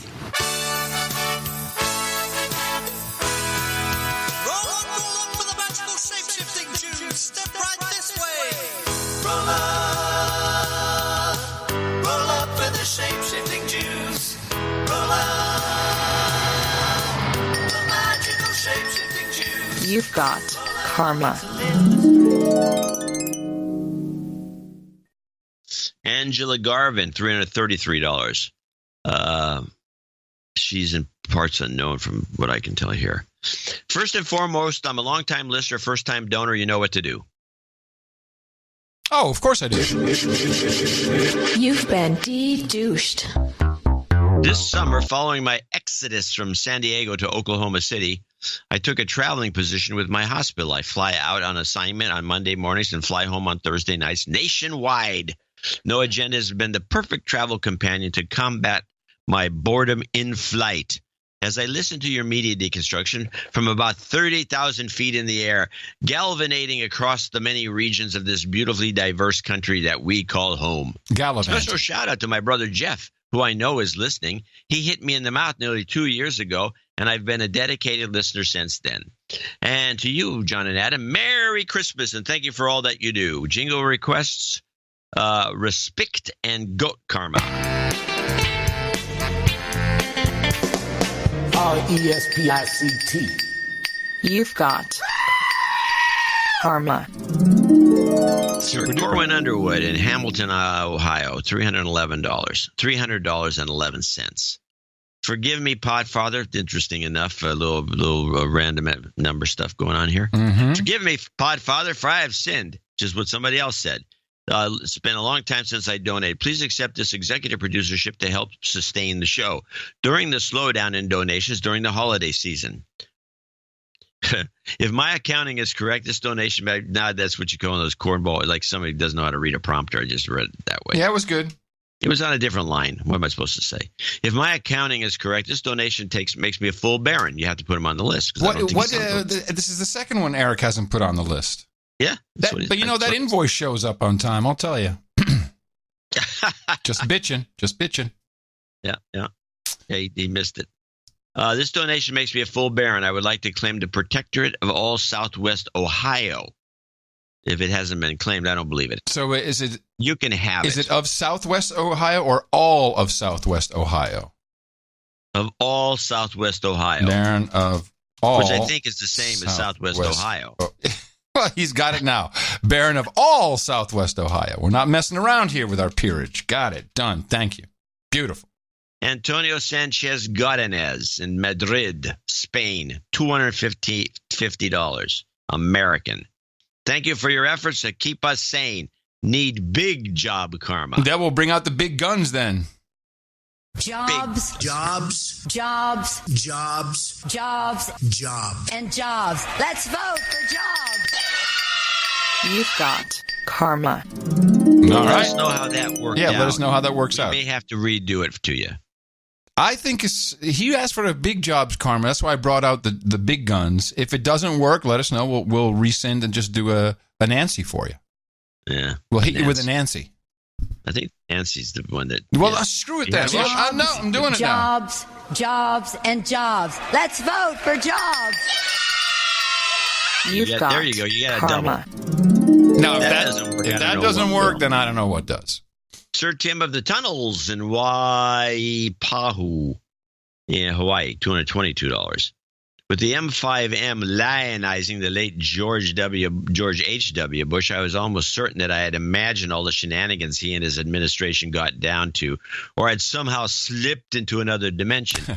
Fortunately for my sanity, the full-throated roar of Thursday's show cut through the droning of the pundits, and the clips from Democracy Now! Were pure juice, almost too delicious to believe. Thanks for the bi-weekly sanity check. Enjoy the bags of 11s. Can I get some Reverend Manning whooping them with the Constitution and a little girl boom shakalaka and some obligatory goat charma for those who Charma? I don't know Some about charma. I don't know about the little girl boom shakalaka.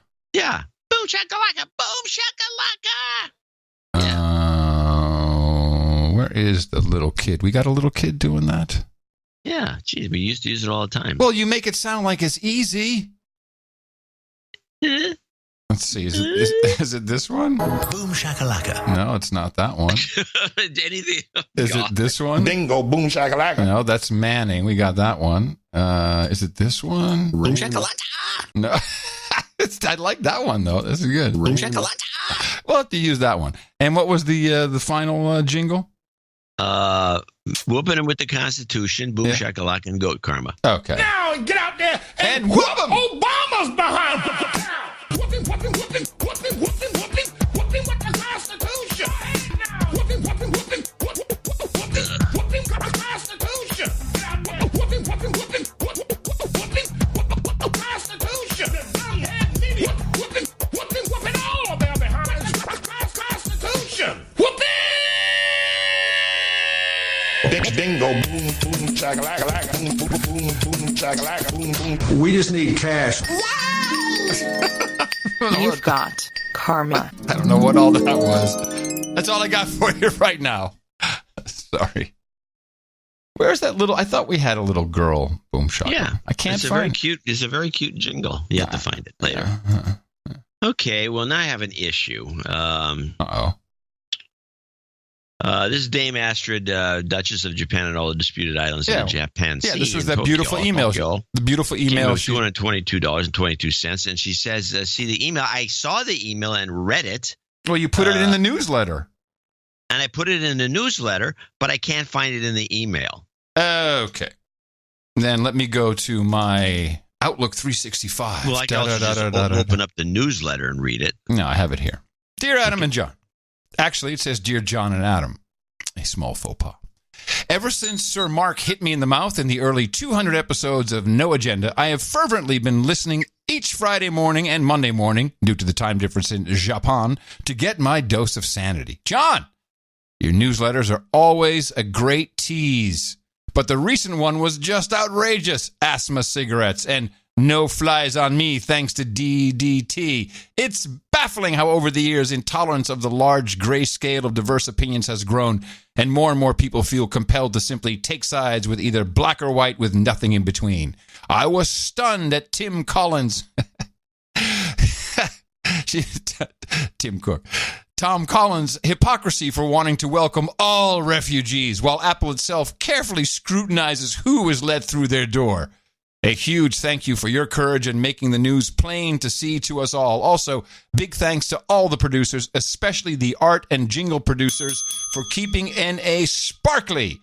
Happy festive season to you all, Dame Astrid, Duchess of Japan, and all the disputed islands in the Japan Sea.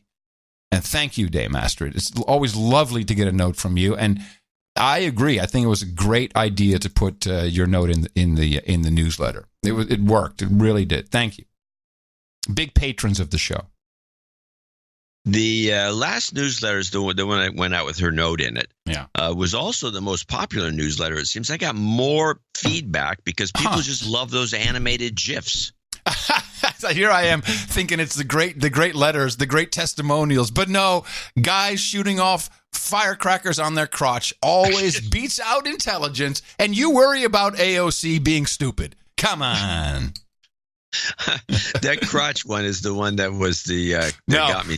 I like I like the guy who drinks the burning liquid and then spills it on, and then his face is on fire. That's my favorite. There's a bunch of other guys, and my favorite part about that one, the guy's face is on fire, and so his friends are about to help him, but the one douchebag in the front, near the front of the camera, has to take one last drag on his cigarette. Hold on, bro. I'm coming, bro. Hold on 1 second. You all right? And he spanks him with a towel in his face. It's great. Just love that. Yeah, these are the people who, of course, these people will believe in global warming. Hello, they're setting their face on fire on purpose. They're setting their crotch on fire with firecrackers. Hello, crotch. The true money shot. That was a good one. Michael, and by the way, this is the reason you want to subscribe to the newsletter. People keep, it's just asking for money. Michael Helb, parts unknown, $200.15 will be a last associate executive producer, and he wraps things up with NJNK. Thank you, Michael. Beautiful. Thank you all so much. This has been a fun donation segment today. Lots of good stuff. We love the notes. Not too long, to the point, and often hilarious. And some just tugging on the heartstrings. Thank you, Dave Masterton. Thank all of our producers here, executives and associate executives alike. These are, of course, real credits. You can use them anywhere credits are recognized. Display it proudly. You are now either an executive producer or associate executive producer of the No Agenda Show, episode 1093. And we will be thanking more people, $50 and above, in our second segment. And another show coming up for you on Thursday. Remember us at Dvorak.org/NA. You've got just about everything you need in your toolkit. Go out there and propagate our formula. Our formula is this. We go out, we hit people in the mouth.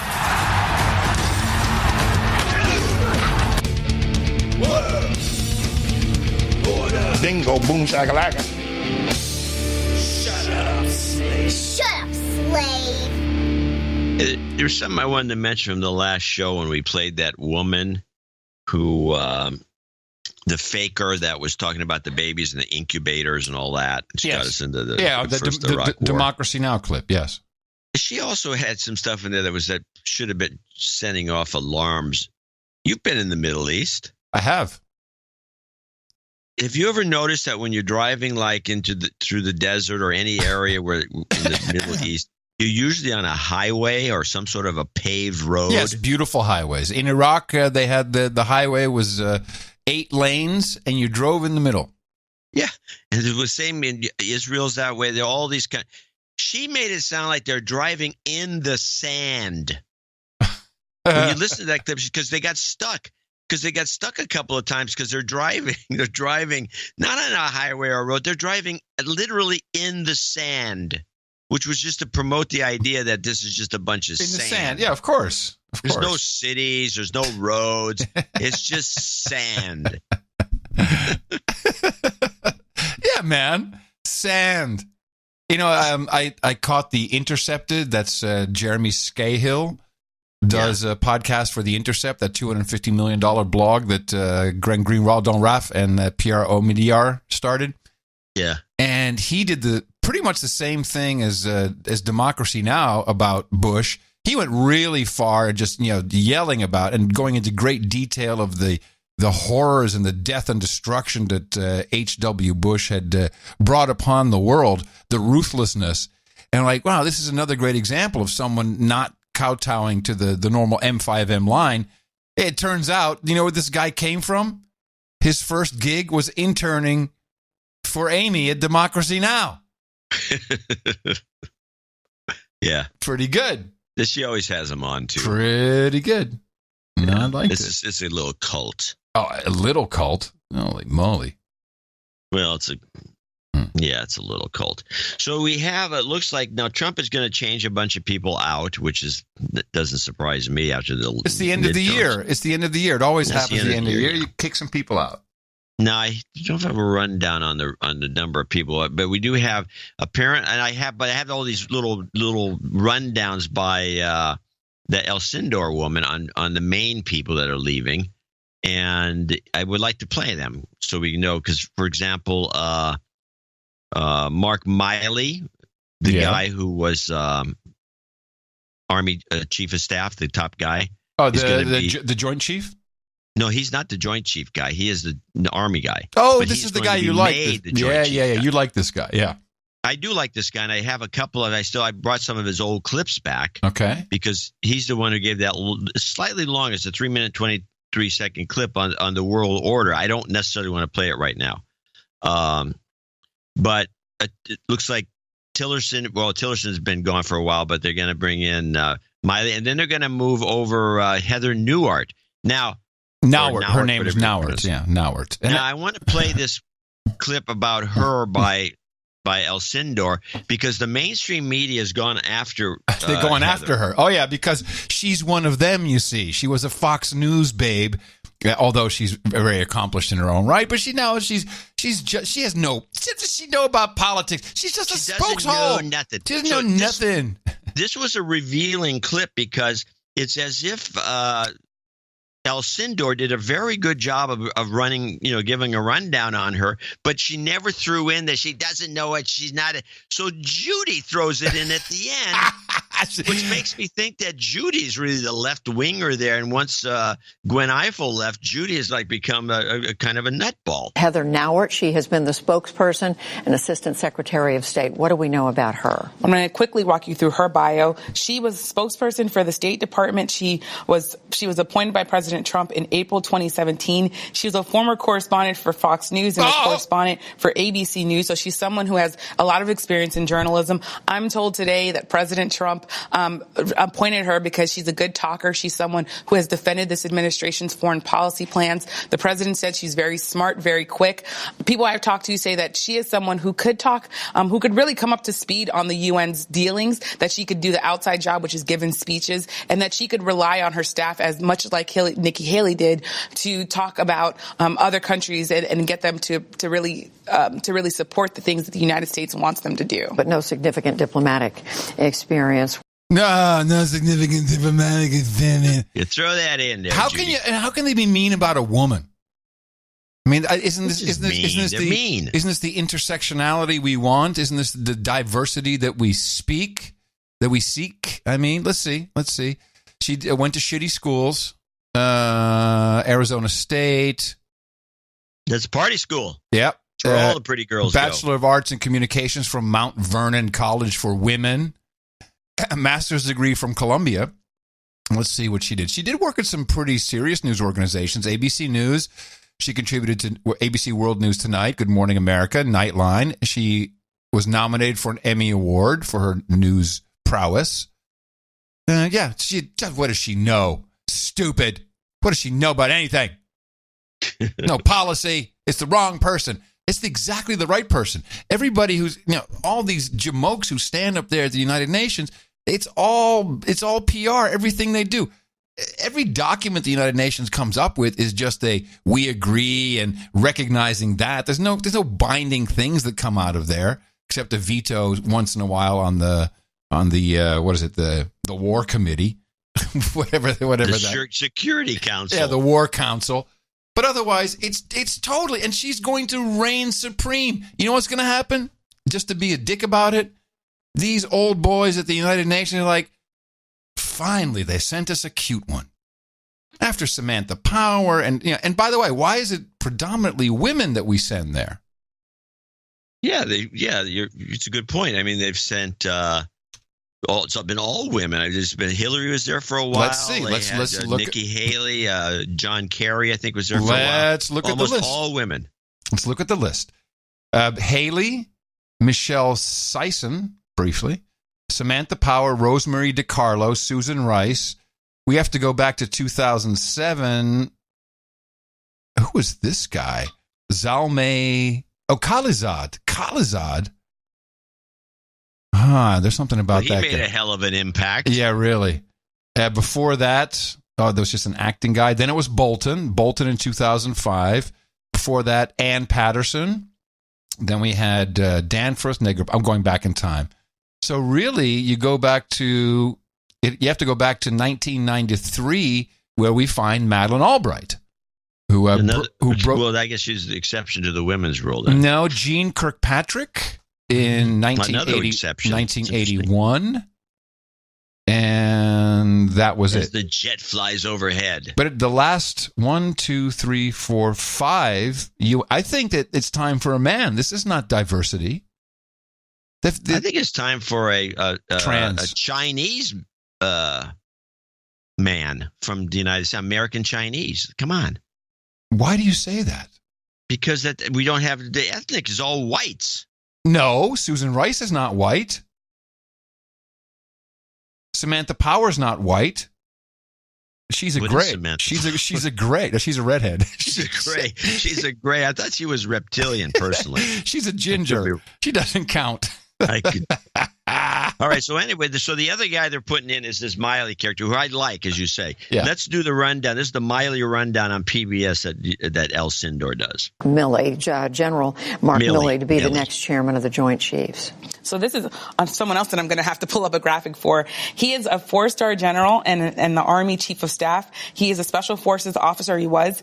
He commanded troops in Afghanistan and Iraq and Korea. And the people that I talk to who know him very well say that he's someone who's very blunt. He's someone that once he figures out that he's right or thinks that he's right, is someone who's going to push for his point of view. That, of course, could mean that he gets along with President Trump, who also is someone that's like that, or that he could butt heads with the president instantly. I'm also told that he really likes to deal with troops. He likes to visit troops. I talked to someone who spent time with him in Afghanistan, and he told me a really funny anecdote. And that anecdote is that he went to visit French troops, a French battalion, and they prepared baguettes, which are traditional French bread, for him. And when he bit into this baguette, his dentures got stuck in the bread. And the troops were saying, "Oh my God, we're so embarrassed." And he said, "It's okay, troops. I sometimes carry a spare pair of teeth with me." So he's someone who's really down to earth and who is beloved in a lot of ways by troops. So he could be someone who gets along with the president. He may need that sense of humor. Some riveting analysis of the war prowess of this man. Oh, God. Well, I think the connection is the false teeth. Yeah. Trump. So they're all buddy-buddy. Like, how about you then? They go to this. They go into a room and like, "Hey, bro, can we? Yeah, let's just do it." "Oh, it's so nice to talk without my dentist. No one else can listen to me." That's pretty poor. If we want, we can listen to Miley's. This we played on the show about almost 2 years ago. Miley's report on the world order and how it works and what we do and how we fit into the scheme of things as a country. I think it was one of the best analyses anyone's presented, and it's right from the horse's mouth, the guy who has to implement it. I think this is extremely important. I recall us both talking about it, and I'm happy to give it another whirl. You heard Myra talk about the Army. We don't have a small Army, but the question on size of forces, Army, Navy, Air Force, Marines, it's a relative question. It's not an absolute question. It's a question of what do you want it to do? How big do you want it is relative to the tasks you want it to do. The United States military is a global military, and we have been for sure since the First World War, and with absolute certainty since the Bretton Woods agreements at the end of World War II, which established essentially the international order, the rules and regimes by which the world runs today. So for 7 decades, the world has had a certain set of rule sets, emphasizing things like free trade, international commerce, things like democracy, the quote-unquote liberal world order, things like human rights, and there's a whole wide variety of things out there. And then you've got institutions that it rests upon, the United Nations and the World Bank and the World Trade Organization, all these things that were developed many years ago. And that is essentially what people very quickly refer to as the world order. One of the significant roles of the United States military for 7 decades has been to enforce that world order, to maintain its stability. And that's in our interest because in the first half of the last century, there was a bloodletting unlike any that had ever occurred in the history of mankind. So between 1914 and 1945, 100 million people were slaughtered in the conduct of war. And that's a horrible, horrible nightmare. My mother and father both served in that war. My mother in the Navy and my father in the Marines. And he at the beach at Iwo Jima where 7,000 Marines were killed in 19 days, 34,000 wounded, 22,000 Japanese killed on an island that was 2 miles by 4 miles. There were millions of Chinese killed in battle and murdered. If you want a real trail of tears, go to Eastern Europe and see what happened in Belarus and Ukraine, Latvia, Lithuania. It's horrific. 9 out of every 10 Jews that lived in Poland weren't alive in 1945. 1 out of every 3 males that lived in the Ukraine or Belarus were dead by 1945. It's a horrific picture that occurred. And those people who were in leadership positions in 1945 said never again. We can't keep doing this. This is insane. They said the same thing in 1815 after the Napoleonic Wars, and they set up the Concert of Europe. And that worked well for 100 years, for 1 century. They kept a long peace in Europe, more or less. There were a couple of minor flare-ups, the Crimean War and the Austrian War and a few other wars, but there wasn't a continental-wide war until 1914. So we tried again in 1945 to set up a system that would try to maintain global peace and prevent war between great powers and great powers states throughout the world. That system is under stress, intense stress today. That system is under stress from revolutionaries and terrorists and guerrillas. It's under stress from nation states that don't like the rules of the road that were written and want to revise those rules of the road. That system is under very intense stress. And we're at 70 years now. And that system has prevented great power war similar to what occurred in the first half of the last century. Now, before you continue with your presentation, I would like to play a clip that fits seamlessly with this, which is why I'm happy you brought it. This is RT with their current version of what Russia, this is them pushing back on the nuke treaty, what they view as the New World Order today. It is time for change, time for the old ways to die, time for a new, undisputed leader, a new American world order. Our mission is to reassert our sovereignty, reform the liberal international order. Pompeo. The central question that we face is the question of whether the system, as currently configured, as it exists today, and as the world exists today, does it work? Does it work for all the people of the world? The old ways are out of date. The United Nations is useless, incompetent. The IMF is obsolete. European Union, pointless. All these international organizations, unions, treaties, and agreements, they only hinder America. They tie its hands and cripple its power. The logic is sound. Wouldn't we all be better off if we just let America rule? America intends to lead, now and always. The Intermediate Range Nuclear Forces Treaty.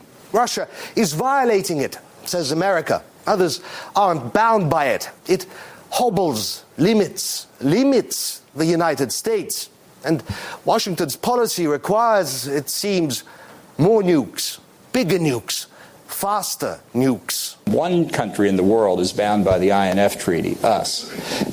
China's not bound by it. Iran has an extensive IRBM capability, but we have global responsibilities in Asia and the Middle East. We have to be responsive there, too. International democracy has failed. Alliances have failed. Nations cannot tell right from wrong. Everyone wants a say, but why let them? They no longer know what's good for them. America is good for them. This is what President Trump is doing. He is returning the United States to its traditional, central leadership role in the world. And so, it seems, we enter a new age. An age where might makes right, without all the fluff and lip service to partnerships and equality. The old world order is dead. Welcome to a new American age. I like those two back to back. Well, what it shows is that there's a misunderstanding, because as Milley would say, it was all part of the post-World War II, Bretton Woods and other agreements that we were taking this role on. And all we're doing is just reiterating that, because it was actually, I think, somewhat weakened by Obama. Certainly weakened. We're putting the jackboot to the head is what we're doing. And so now we have to go strengthen it again, because again, it's like the idea is to keep from having 100 million people killed. Yeah, within just a decade or two, which was what's happened before. This is the nature of Europe in general. They want to fight each other. And I've always thought that the EU experiment was just going to enable that again. Well, anyway, he has a little bit of a finish on this. Part 2 doesn't say as much, but it's not a bad rap. Similar to what occurred in the first half of the last century. So the question is, how big an army do you want? How big a navy do you want? Well, how much do you want that system? How much do you value that system? Is that system worth preserving or not? Therein you get to the size and scope of your armies, navies, air forces, and marines. And, rightly or wrongly, fairly or unfairly, the role of the arbiter of that system has defaulted to the United States for 7 decades. There are other countries, 60 or 70 or so, that have allied themselves with their militaries to us, and they make significant contributions. But it is the United States that's been the leader with that system. So the status of the Army as part of the military force that works to help maintain the stability of the world, we're a global military and we're a global army, and we've got right now today about 180,000 soldiers in the United States Army, active duty, reserve, and National Guard, deployed in about 140 countries around the world. Yes, we are number one. So it remains to be seen how well this guy will get along with Bolton, who seems to be just some sort of a troublemaker. And even Trump, who's always bitching about all these soldiers we have stationed all over the place, although I think he's softened his position on that. Yes. This is going to be an interesting situation with this guy being the head of the Joint Chiefs of Staff. No, I don't know what kind of decisions he'll make. We'll see. I have no idea. Yeah. Listening to all this, something just hit me about the true fallacy of the Green New Deal. Because it just hit me. Here's so they are saying we're going to make the world, but certainly the United States, completely, we're going to take you off oil. So no more oil. And we're going to pay for that by printing money through the Federal Reserve. That's what they said. That's what she says in her Green New Deal. The problem is, if you get rid of all the oil, the dollar is no longer needed. No, this is a subversive, the whole Green New Deal, and in fact, the entire global warming propaganda that you mentioned was foisted on the children, is an attempt to destroy the country. Because if she actually thinks she can pay for this by printing money for money that is no longer needed because oil is no longer in play. We would get that hyperinflation we're looking for. It would. The idea is to destroy Western civilization as we know it. Yes. No, I've always thought she was subversive, and I mean the fact that they're proud of the word socialist within their their moniker, Democrats, Socialists of America, whatever they call themselves. It's a subversive operation designed to kill the country, reset everything, and put them in power. You're right to even reset the balance. Everything these guys just said would be gone. It would be gone. We wouldn't be important, which I think is the plan. Don't be important. Or as the millennials say, important. Schwarzenegger was out there at was it Poland now? Where are they doing the new climate change thing? Poland, yeah. I think it's Poland. Some little burg in Poland, some small town. Yeah, he was out there talking. Yeah, what does he know? He knows a lot. No, you want to hear what he said, or do you want to continue with what you were doing? No, I want to hear what he said. Every time you talk about America, you're right when you say that our leadership in Washington is a little bit backwards. But you're wrong when you say that America dropped out of the Paris Agreement.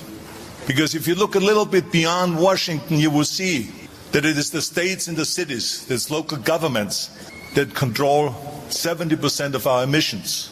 And you will see all the extraordinary work that is going on a state and city level in America. So the states and the cities are still in the Paris Agreement. Our financial institutions are in. Then pay up. Our academic institutions are still in. The governors and the mayors are still in. The United States is still in. And we're doing an extraordinary job there by staying in. Yes. We have a Meshuggah leader in Washington that is not in, that is out. But remember that America is more than just Washington or one leader. Yeah, good old Meshuggah. Yeah, he threw in a little Yiddish there for us. Well, the best quote he had was during the Q&A, and it's a little different audio, it's a different mic, but you'll hear what if he really could do what he wanted to do, he'd do this. I wish that I could be the Terminator in real life, to be able to travel back on time and to stop all fossil fuels when they were discovered. He's serious about it. We'd all be living in mud huts. Yeah. He wished he could stop all fossil fuels before they were discovered. Mm-hmm. Yeah. Wow. Yeah. Yeah. Yeah. Yeah. Yep. Well, what are you going to do? Carbon higher than ever. Here's a PBS report. Carbon higher than ever. Yes, this is a kind of an Agenda 2030 show. There is word that global carbon emissions have reached record new highs in 2018, rising the most in 7 years. An international scientific group, the Global Carbon Project, makes that projection based on figures from the U.S., China, Europe, and India. The findings mean some of the goals of the 2015 International Paris Climate Accord may be nearly out of reach. We're not going to make it. It's out of reach. So out of reach. We're going to see what happens. We're going to die. Well, maybe it improve things. That comes never, ever anything good comes of anything. You know, Sir Gene, I had lunch with him and Dan Benjamin on Friday. Oh, an interesting little lunch. Yeah, and he had his producer with him. Dan does all the production for his network there. And I don't know, I kind of hung back on this conversation, just listened, but Gene was talking about the dinosaurs, or those two, they're nerds, you know, they were talking about some show or something where, you know, maybe it was Jurassic Park 18. I don't know what they're talking about. But Gene said, Gene's a reptile nice setup. guy. Yeah, Gene's a reptile guy. He's got the big snakes and everything. Oh, yeah. He knows all about reptiles. He says, actually, the problem we have today is we don't have enough carbon dioxide. He said, we don't have enough. We need, in order to have more oxygen, which could sustain dinosaurs because their lungs are so big, there's literally not enough, I'm paraphrasing, there's not enough oxygen components in the air that we breathe to keep the dinosaur alive. That's the difference with back when the dinosaurs were around, because the CO2 levels were incredibly high, everything was incredibly green, and the Earth was a great place except for the dinosaurs. So his thesis is we need a lot more of CO2. If we had more CO2, it would be greener. Yeah, we'd have more trees, and the trees give off, what is that stuff? Oh, yeah, oxygen. Yeah. Yeah. This is not an unknown thesis, by the way. This has been presented before. I say Gene for climate czar is what I say. Crank up the CO2. Before we go to a break, just a quick note about our model, which is the value for value model. We've always seen the way to run this type of media experience as something valuable, try to do a bang-up job, create an outstanding product, and have people participate in the product as producers. No one's a listener. You're a producer by contributing to the product itself, but also by financing it. And we early on saw or learned very quickly that it's much smarter to say, what is it worth to you? Send us that amount, and help people understand the differences in, or what value of time is. Or value of entertainment, time spent. What kind of laughs did you get, or what did you learn? And that's worked well for us. When this model started to spread, things came along that intermediated this proposition, where we have pretty much three ways you can contribute financially to the show. One is through PayPal, which you can do with a credit card or your PayPal account. The other one is through checks. What's the P.O. box again? Yeah, you can send a check to Box 339, El Cerrito, California, 94530. You can rewind that if you want to hear it again. And people like doing that. And if you send a check, sometimes you can send a little note or something like that. Most of the checks do come through the banks, though. So people go to a bank or a credit union or one of the online payment systems, and then they sign up there, and then the check is mailed from the bank. A lot of credit unions do this, or even sometimes Pop Money. You can get money that way, too. Right. And that goes to the post office. I mean, a lot of it goes to the post office box, piles of checks in a little envelope from a bank. Or a Pop Money goes straight into the bank itself, and that comes out of a credit union, too. There's ways of doing it. And I'm always baffled by the fact that people aren't doing it that way, and instead are using a third party to do this. I mean, we use PayPal as a third party, so you're taking one remove from even that. It doesn't really make a lot of sense to me. Yeah, and this is what happened with Patreon. I think we said, "Hey, great idea. Love what you're doing. Love the transparency aspect of it. You know, we have our own transparency. We give everyone's name and the amount that they donated. I think that's pretty transparent. We publish that information." But Patreon was putting a piece in between it, as you say, and we from the beginning said this is not a good idea. You also can't receive checks, and it's just another place for you to get cut off at the knees, which appears to have happened under the control of MasterCard, who is their payment processor. And I'm referring now to the deplatforming from Patreon of Milo Yiannopoulos. And he I thought there was more than just him. I thought they've deplatformed about 5 or 6 people. They already did Alex Jones. Oh, yes. No, there's several of them. But the reason, and they sent him an email, the reason he was deplatformed because of his association with the Proud Boys. Yeah. So, and it doesn't even specify, I think it even says your association in the past with Proud Boys, who... have been falsely called some marginalized group. I'm not even too familiar with them. Well, this is Gavin McInnes. This is the guy who started Vice, exactly. And they were very quickly by the Southern Poverty Law Center, who work with the FBI, deemed as an extremist group. Although the FBI, that's been reprinted. It's kind of like 97% of scientists agree.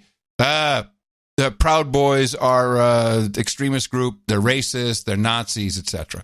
I think there's enough evidence to show that they're not. But I do want to go back almost a year to show you what this kind of pressure, and I'll say pressure, this also comes on the heels of the God. The Pope, Tim Cook, the Pope of Silicon Valley. And make no mistake, he is the Pope. Because, when you've got your app, your Patreon app, and that's how people use Patreon, they use the app.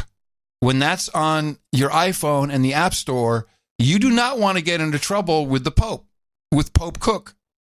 So you have to do things. You have to make sure it's obvious that you're on board so you don't get deplatformed. That's what's happening, because here is the CEO of Patreon just 7 months ago, speaking with on the Rubin Report, Dave Rubin, about the creators. And this is another thing that pisses me off. What is this creators business? Yes, our creators on the platform. It's to F off with your creators. I mean, that's what is a creator? Yeah, creator. Right. It's a horrible moniker. Anyway, they had nothing to worry about just 7 months ago. Do you not at all? Because there were a couple of pretty terrible articles written about me that talked about Patreon as well. Mother Jones wrote a really awful libelous piece about me, further to the right than Breitbart or something. Or Spiegel. And they, by the way, in both the cases, mentioned Patreon. Yeah. So you're saying that stuff has nothing to do, whether it gets across your desk or not, has nothing to do with any of it? That's not in our content policy. Like what one particular paper says about a person or someone's opinion about a person, not in our content policy. You can't scale a system based on other people's opinions about people on your platform. That would be ineffective and just bad content policy. So no, I don't care who says what about you or anyone else. We care what you do, right? We care what the behaviors are that are or are not against the content policy. And by the way, gosh, one thing I feel like I just have to say, I want to send this, that's why you're here. Bring it. Most creators watching this, you just don't have to worry about this shit. You just don't have to worry about it. People like you and most people who are engaging in healthy dialogue and talking about tough issues, this is just not something that concerns most creators. And it kills me a little bit that there's this fear. One of the things Sam Harris said in the podcast where he talked about leaving Patreon was there's this wave of deplatformings. And it kills me that there's that fear there, and it doesn't have to be there for most creators.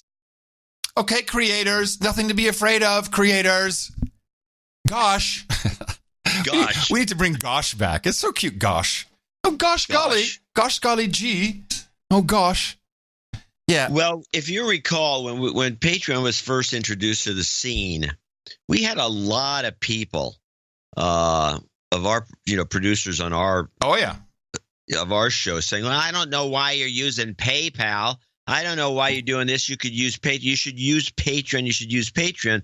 And, even though people like Jen Briney, who knows how to do all this without Patreon, she even did Patreon as an additional, and you could see it as, doing some additional thing. You put Patreon on there too.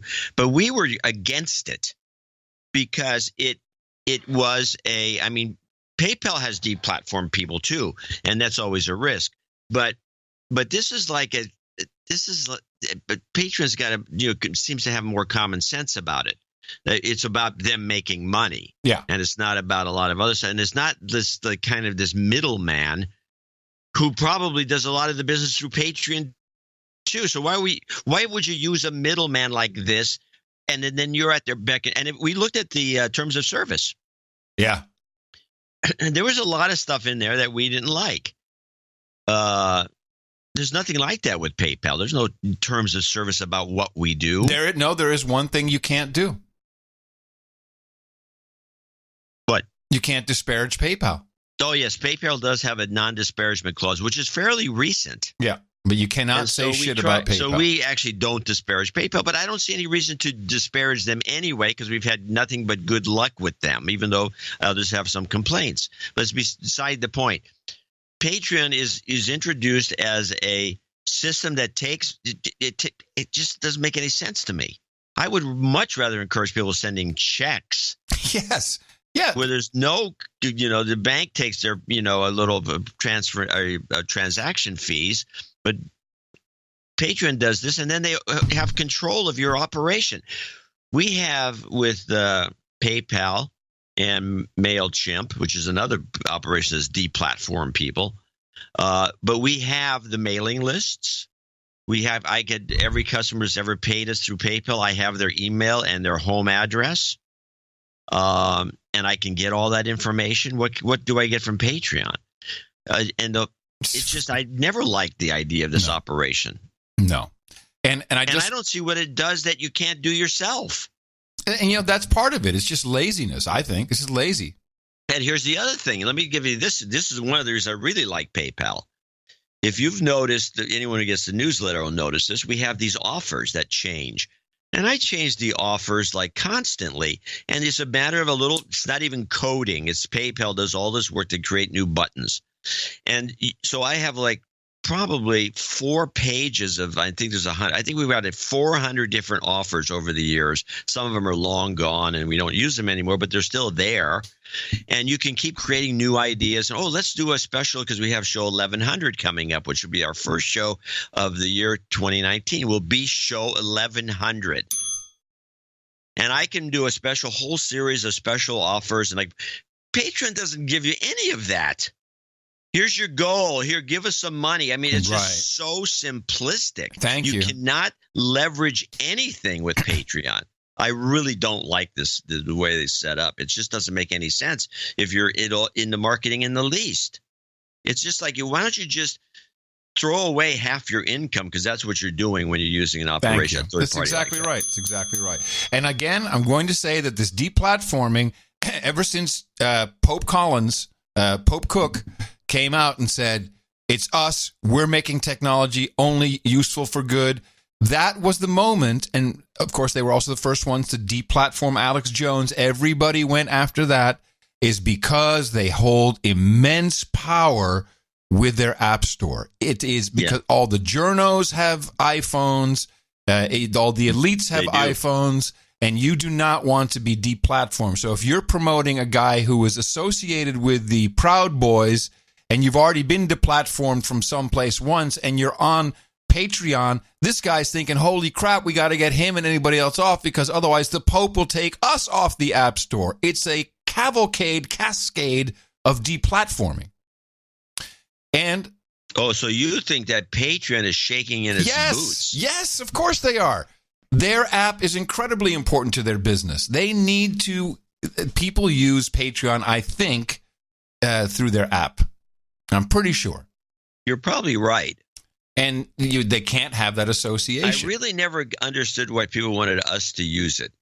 But I think it's because there's a certain kind of I'm on Patreon. Let me click. I'll give these guys $5 and these guys $1, $1, $5, $4 to them. In fact, we make donating hard. What's our donation URL? Is it donate to noagendashow.com? Is it noagendashow/donate? No. It's Dvorak.org/NA. It's the stupidest marketing move we've ever made. But once we have a jingle. We have a jingle. Dvorak.org/NA. Now, before I go into the break, I did want to read this quick note from Miranda regarding Tim Cook, Pope Cook. I have 2 degrees in English and writing. I just wanted to comment on the Deus Ex Machina explanation by Tim Cook. Now, this was his, the machine. We built the machine, and we are the God in the machine. We, all of us, Silicon Valley, we are the gods. I am the Pope of Hellfire. We're going to get a literary definition, which is more accurate. Much more accurate. Deus Ex Machina.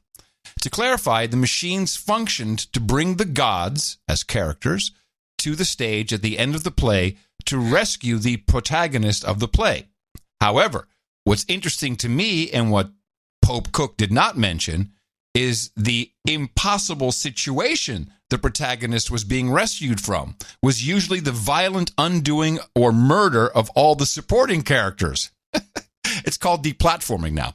One of the most famous examples in Medea being rescued by Jason's chariot after she slaughters all of her children.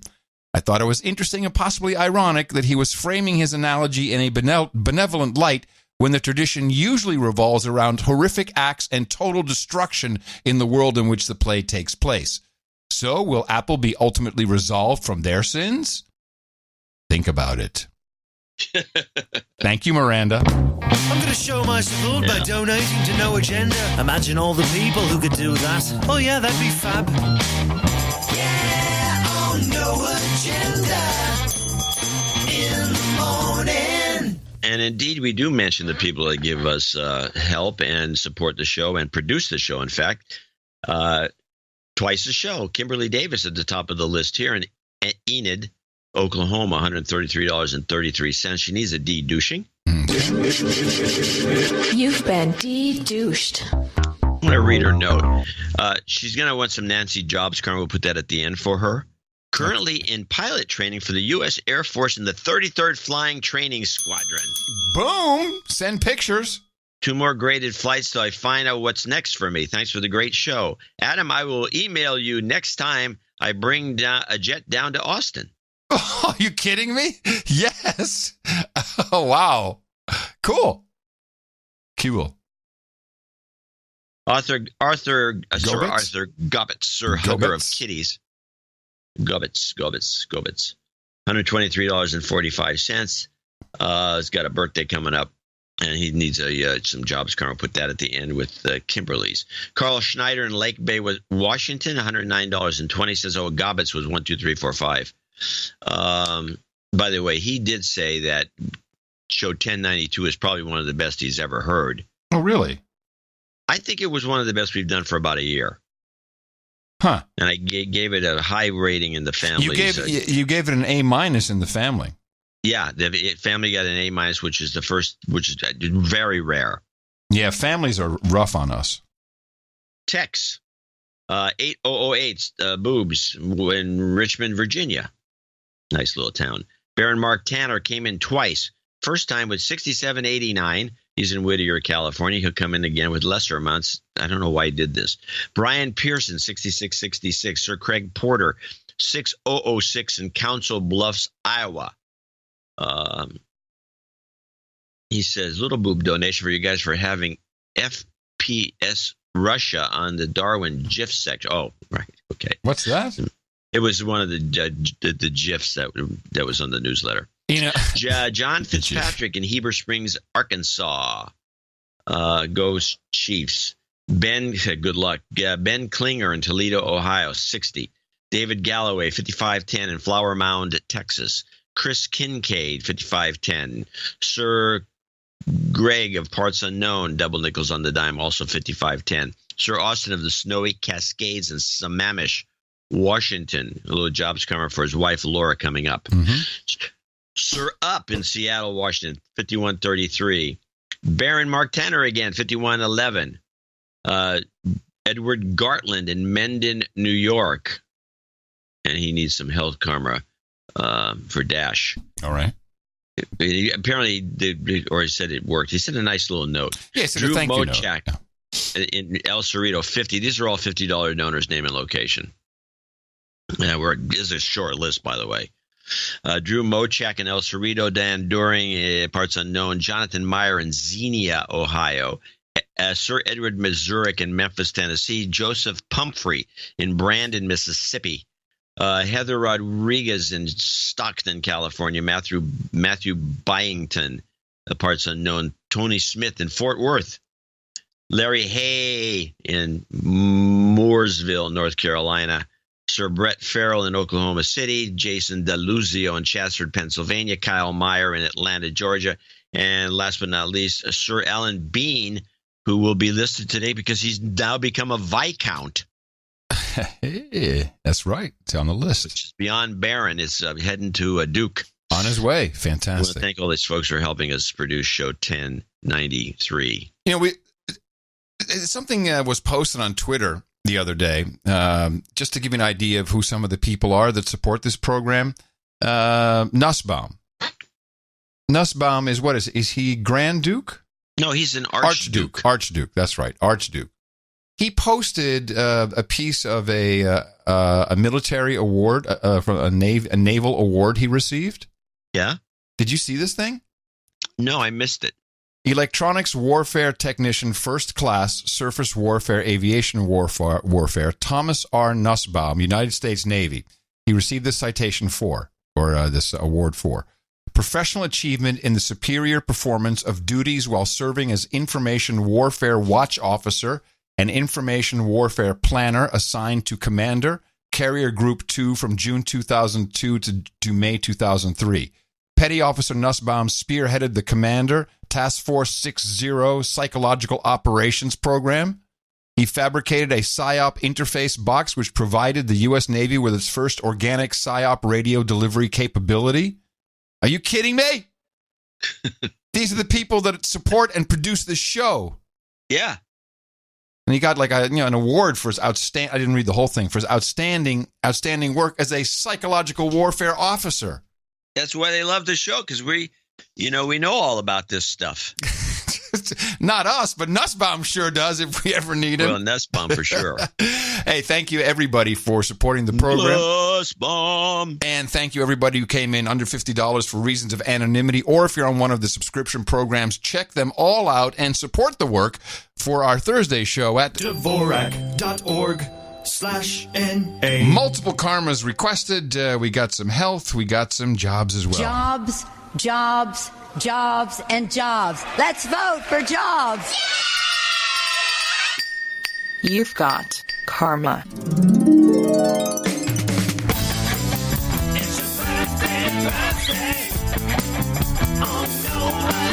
And today being the 9th of December 2018, winding down the year with the birthdays for today. Lisa Long says happy birthday to her husband, Sir Daniel Huckstein.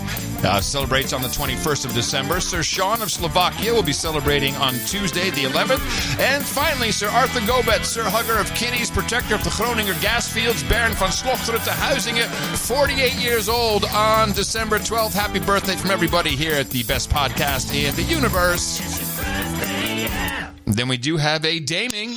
Very nice. She gets the stage all to herself.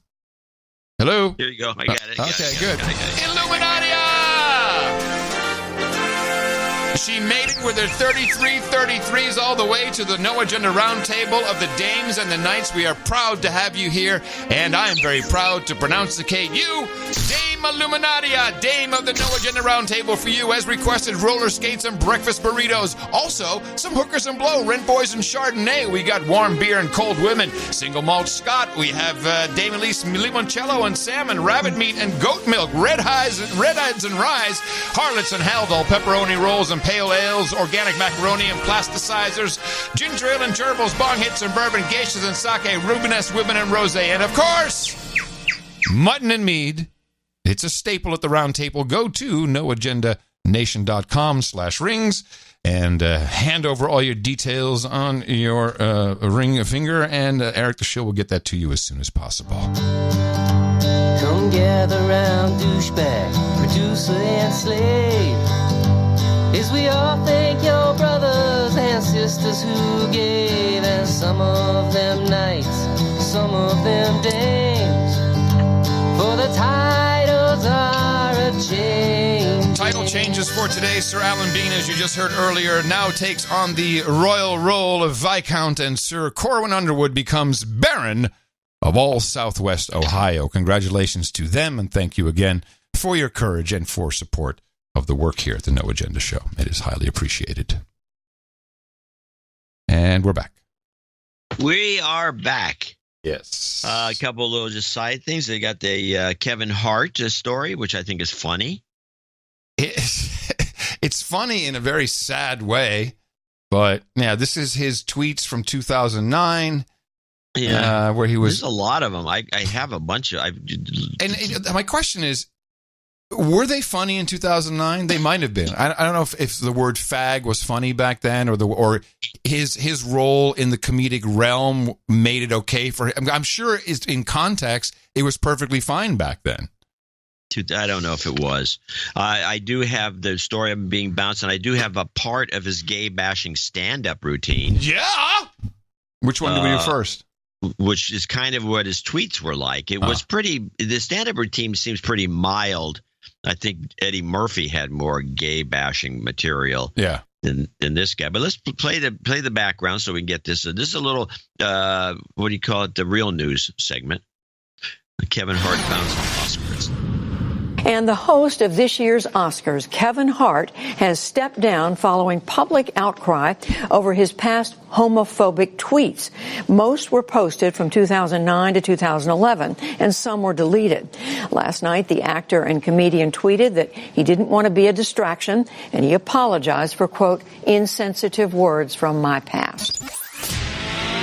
And now, back to real news. There it is. So most of it would be, I think most of his gay tweets or anti-gay tweets are just gay. I don't know what to call them. They're just snide comments. But this pretty much based on this little segment from one of his stand-up routines, which has been reposted on most of the stories about this. I got a lot of fears, man. I got a lot of fears as a parent. I'm going to tell you guys one of my biggest fears. One of my biggest fears is my son growing up and being gay. That's a fear.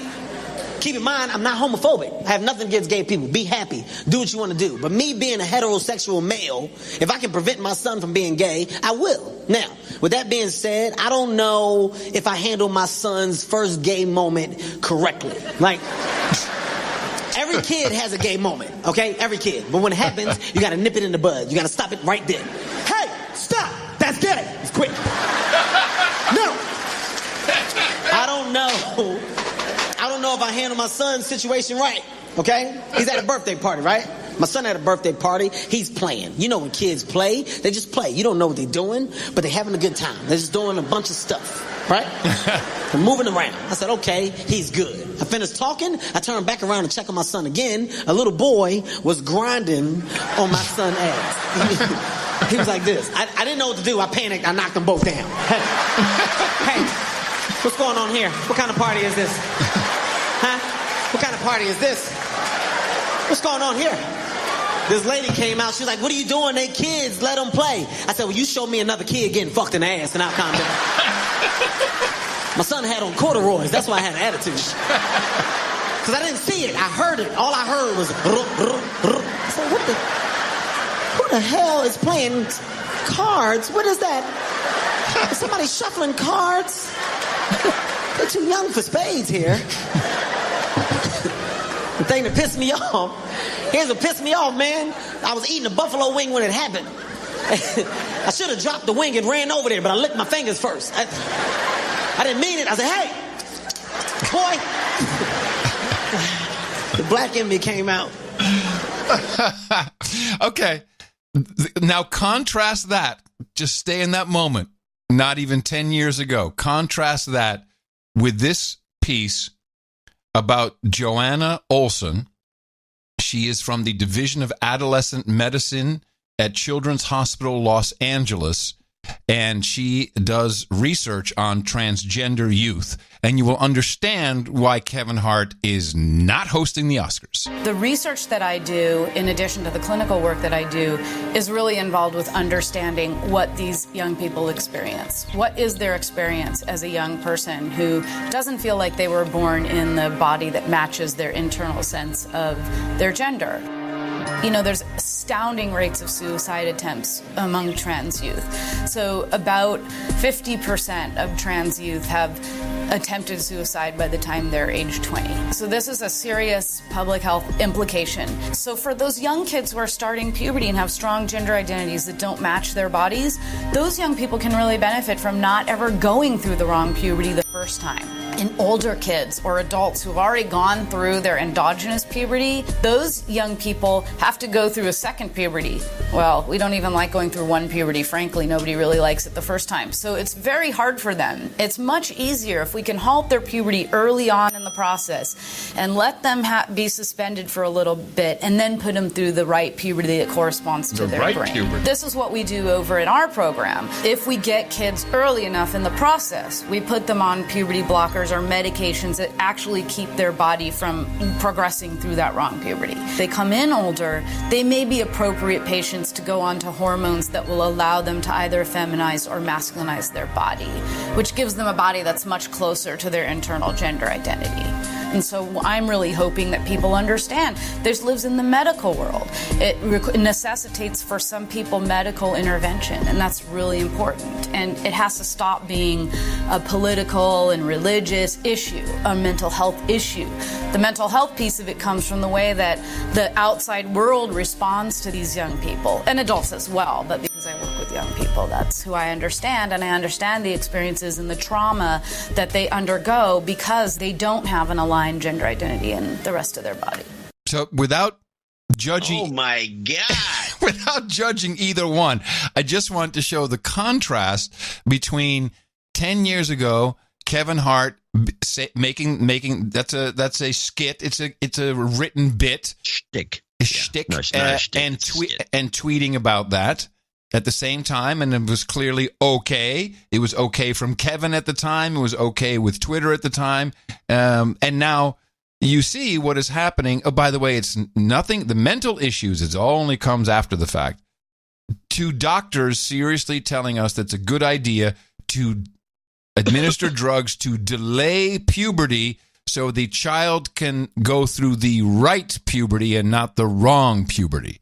That clip almost made me ill. I'll give you a clip of the day, by the way. I'll take it. I think it's deserved because it's insane.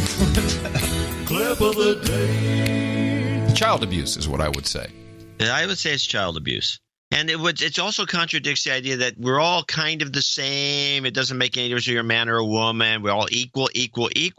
So egalitarians would say, what difference does it make? What's the point of stopping the natural process and just letting that go through? Because at the end of the day, we're pretty much all the same, and we just live with their personality quirks. That's what we're supposed. That's what we're told. Yeah, that's what we're supposed to believe. Yes.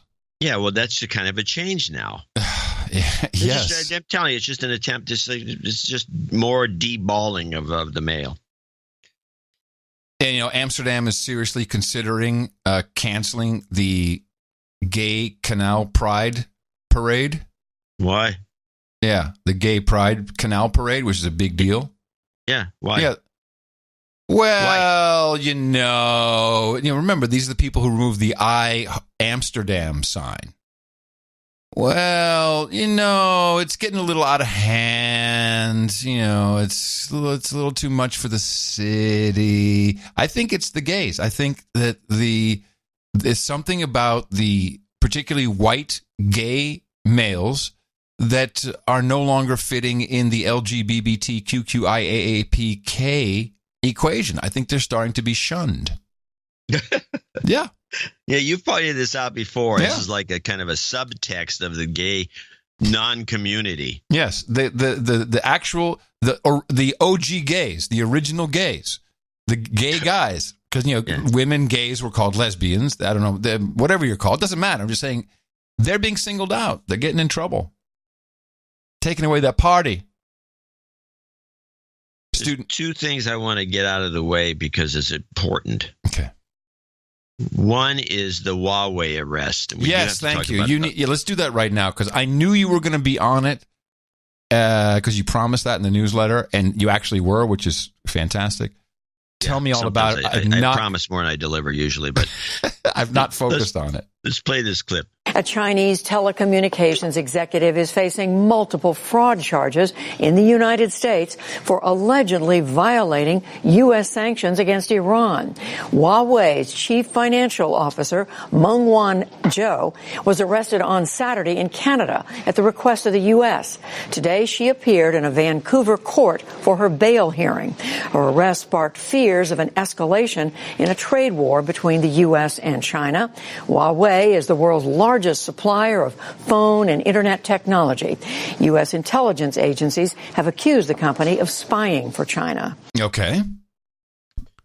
I believe this was done by the deep state and against Trump's wishes. It's interesting you say that. That's exactly the first thing I thought, is this is to muck up whatever Trump is trying to do with China. Yeah. And this is the daughter of the founder of the company. I mean, there's all kinds of dimensions to it.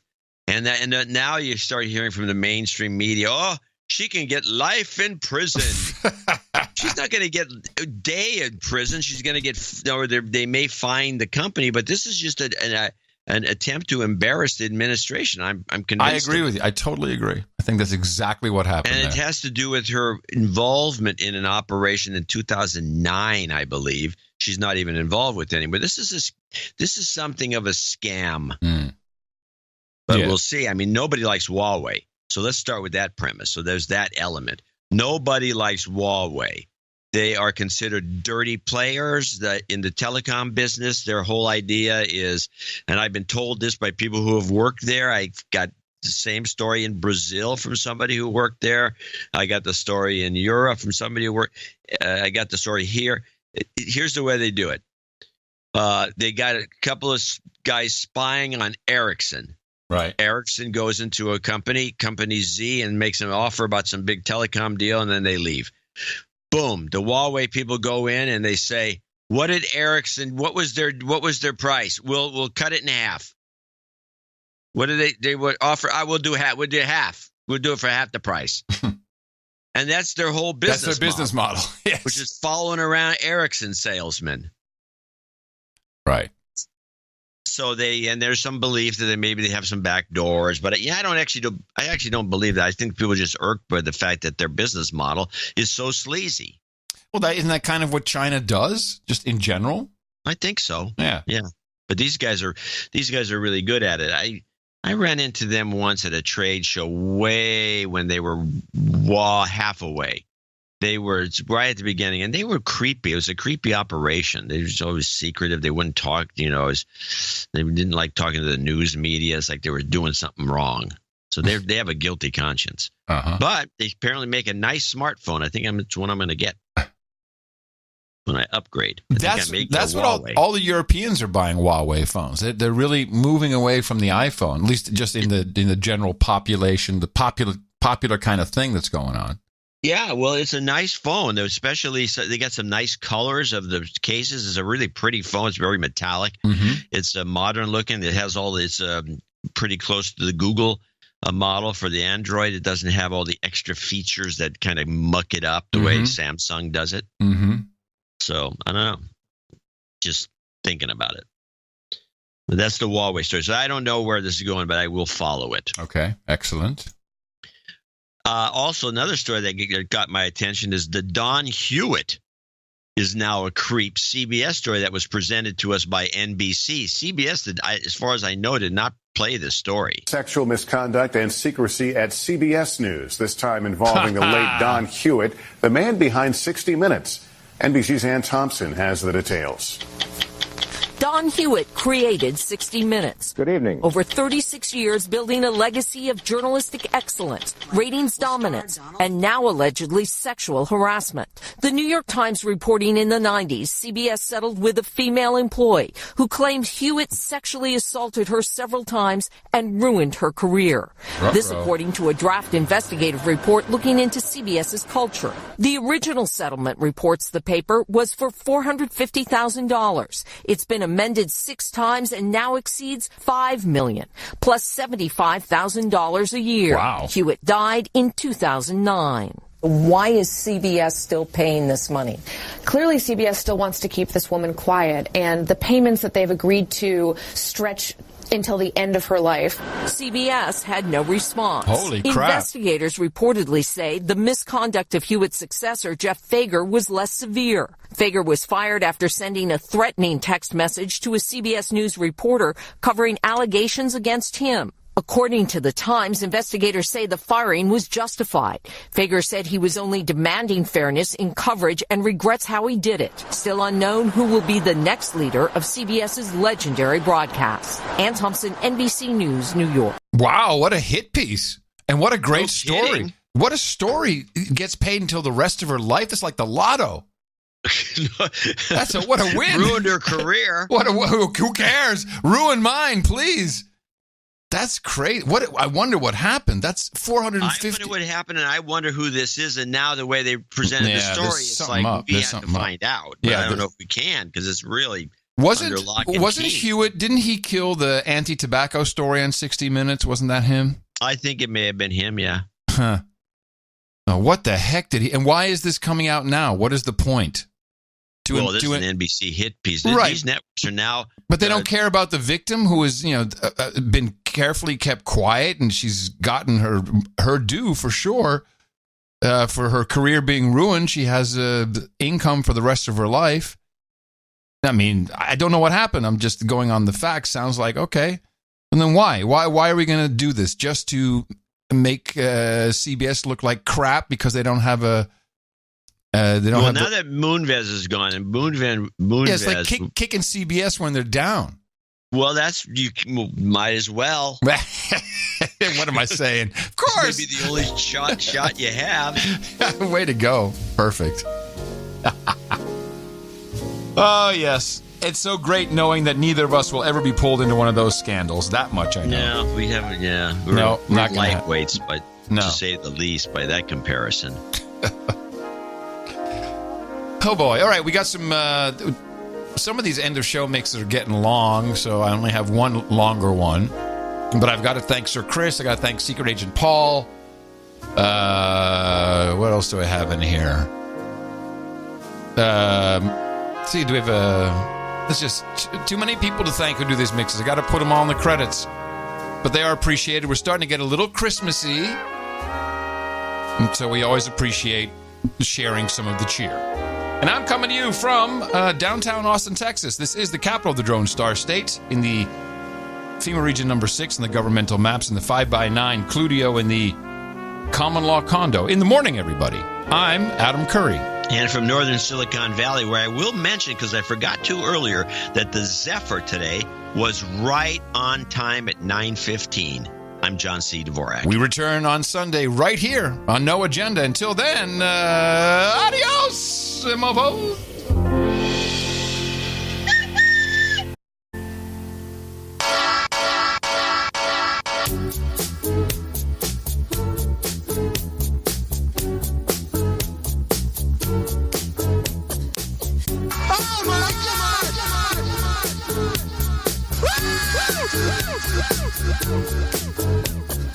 Listen to that horn!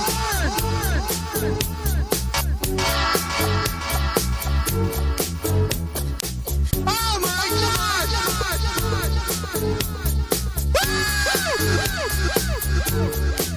Listen to that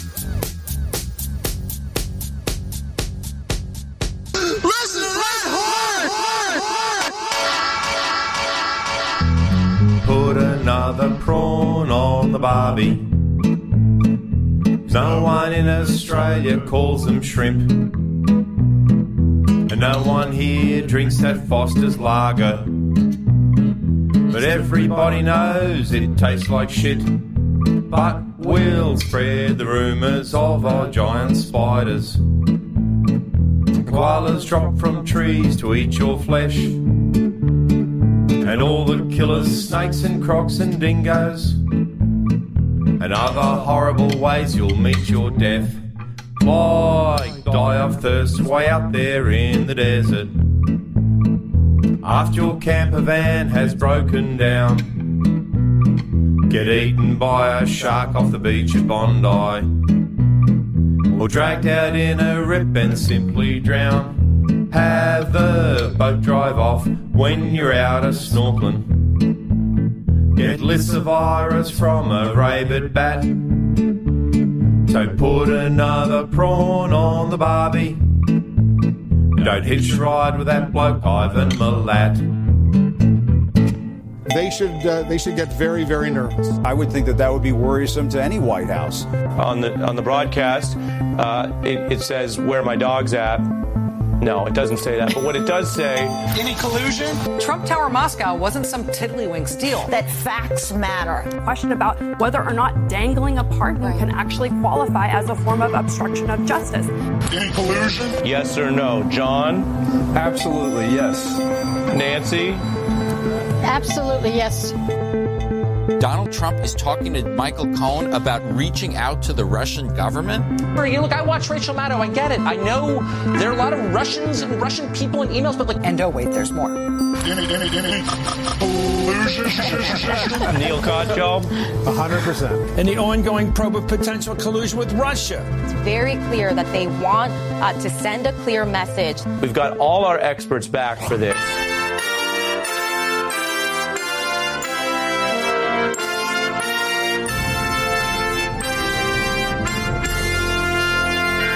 Oh, come, all ye douchebags, the lie in the morning.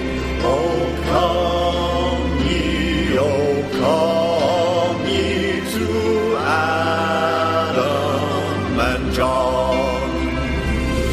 Keep all your blankets and your water. Just send us your cash. Just send us your cash. Just send us your cash to the No Agenda Show. Now, children, it's time to toddle off to bed. But before you go, fire up your favourite browser. Surf to Dvorak.org/NA.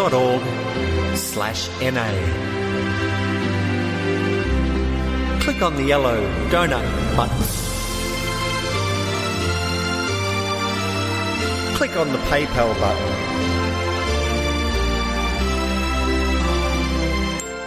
Enter your daddy's email address. This will be a special gift from Daddy to Uncle Adam and Uncle John. Daddy will appreciate it.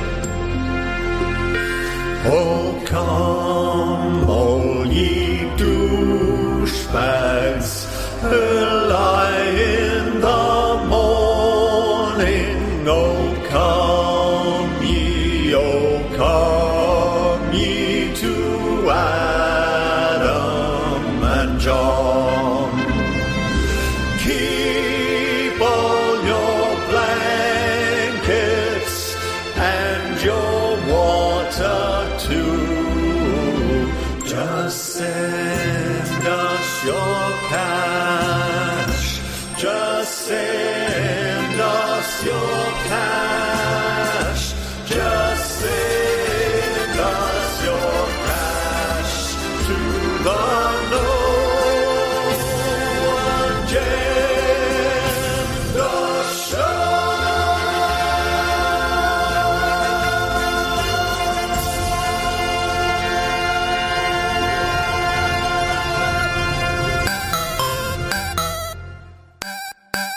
The best podcast in the universe. Mofo. Dvorak.org/NA.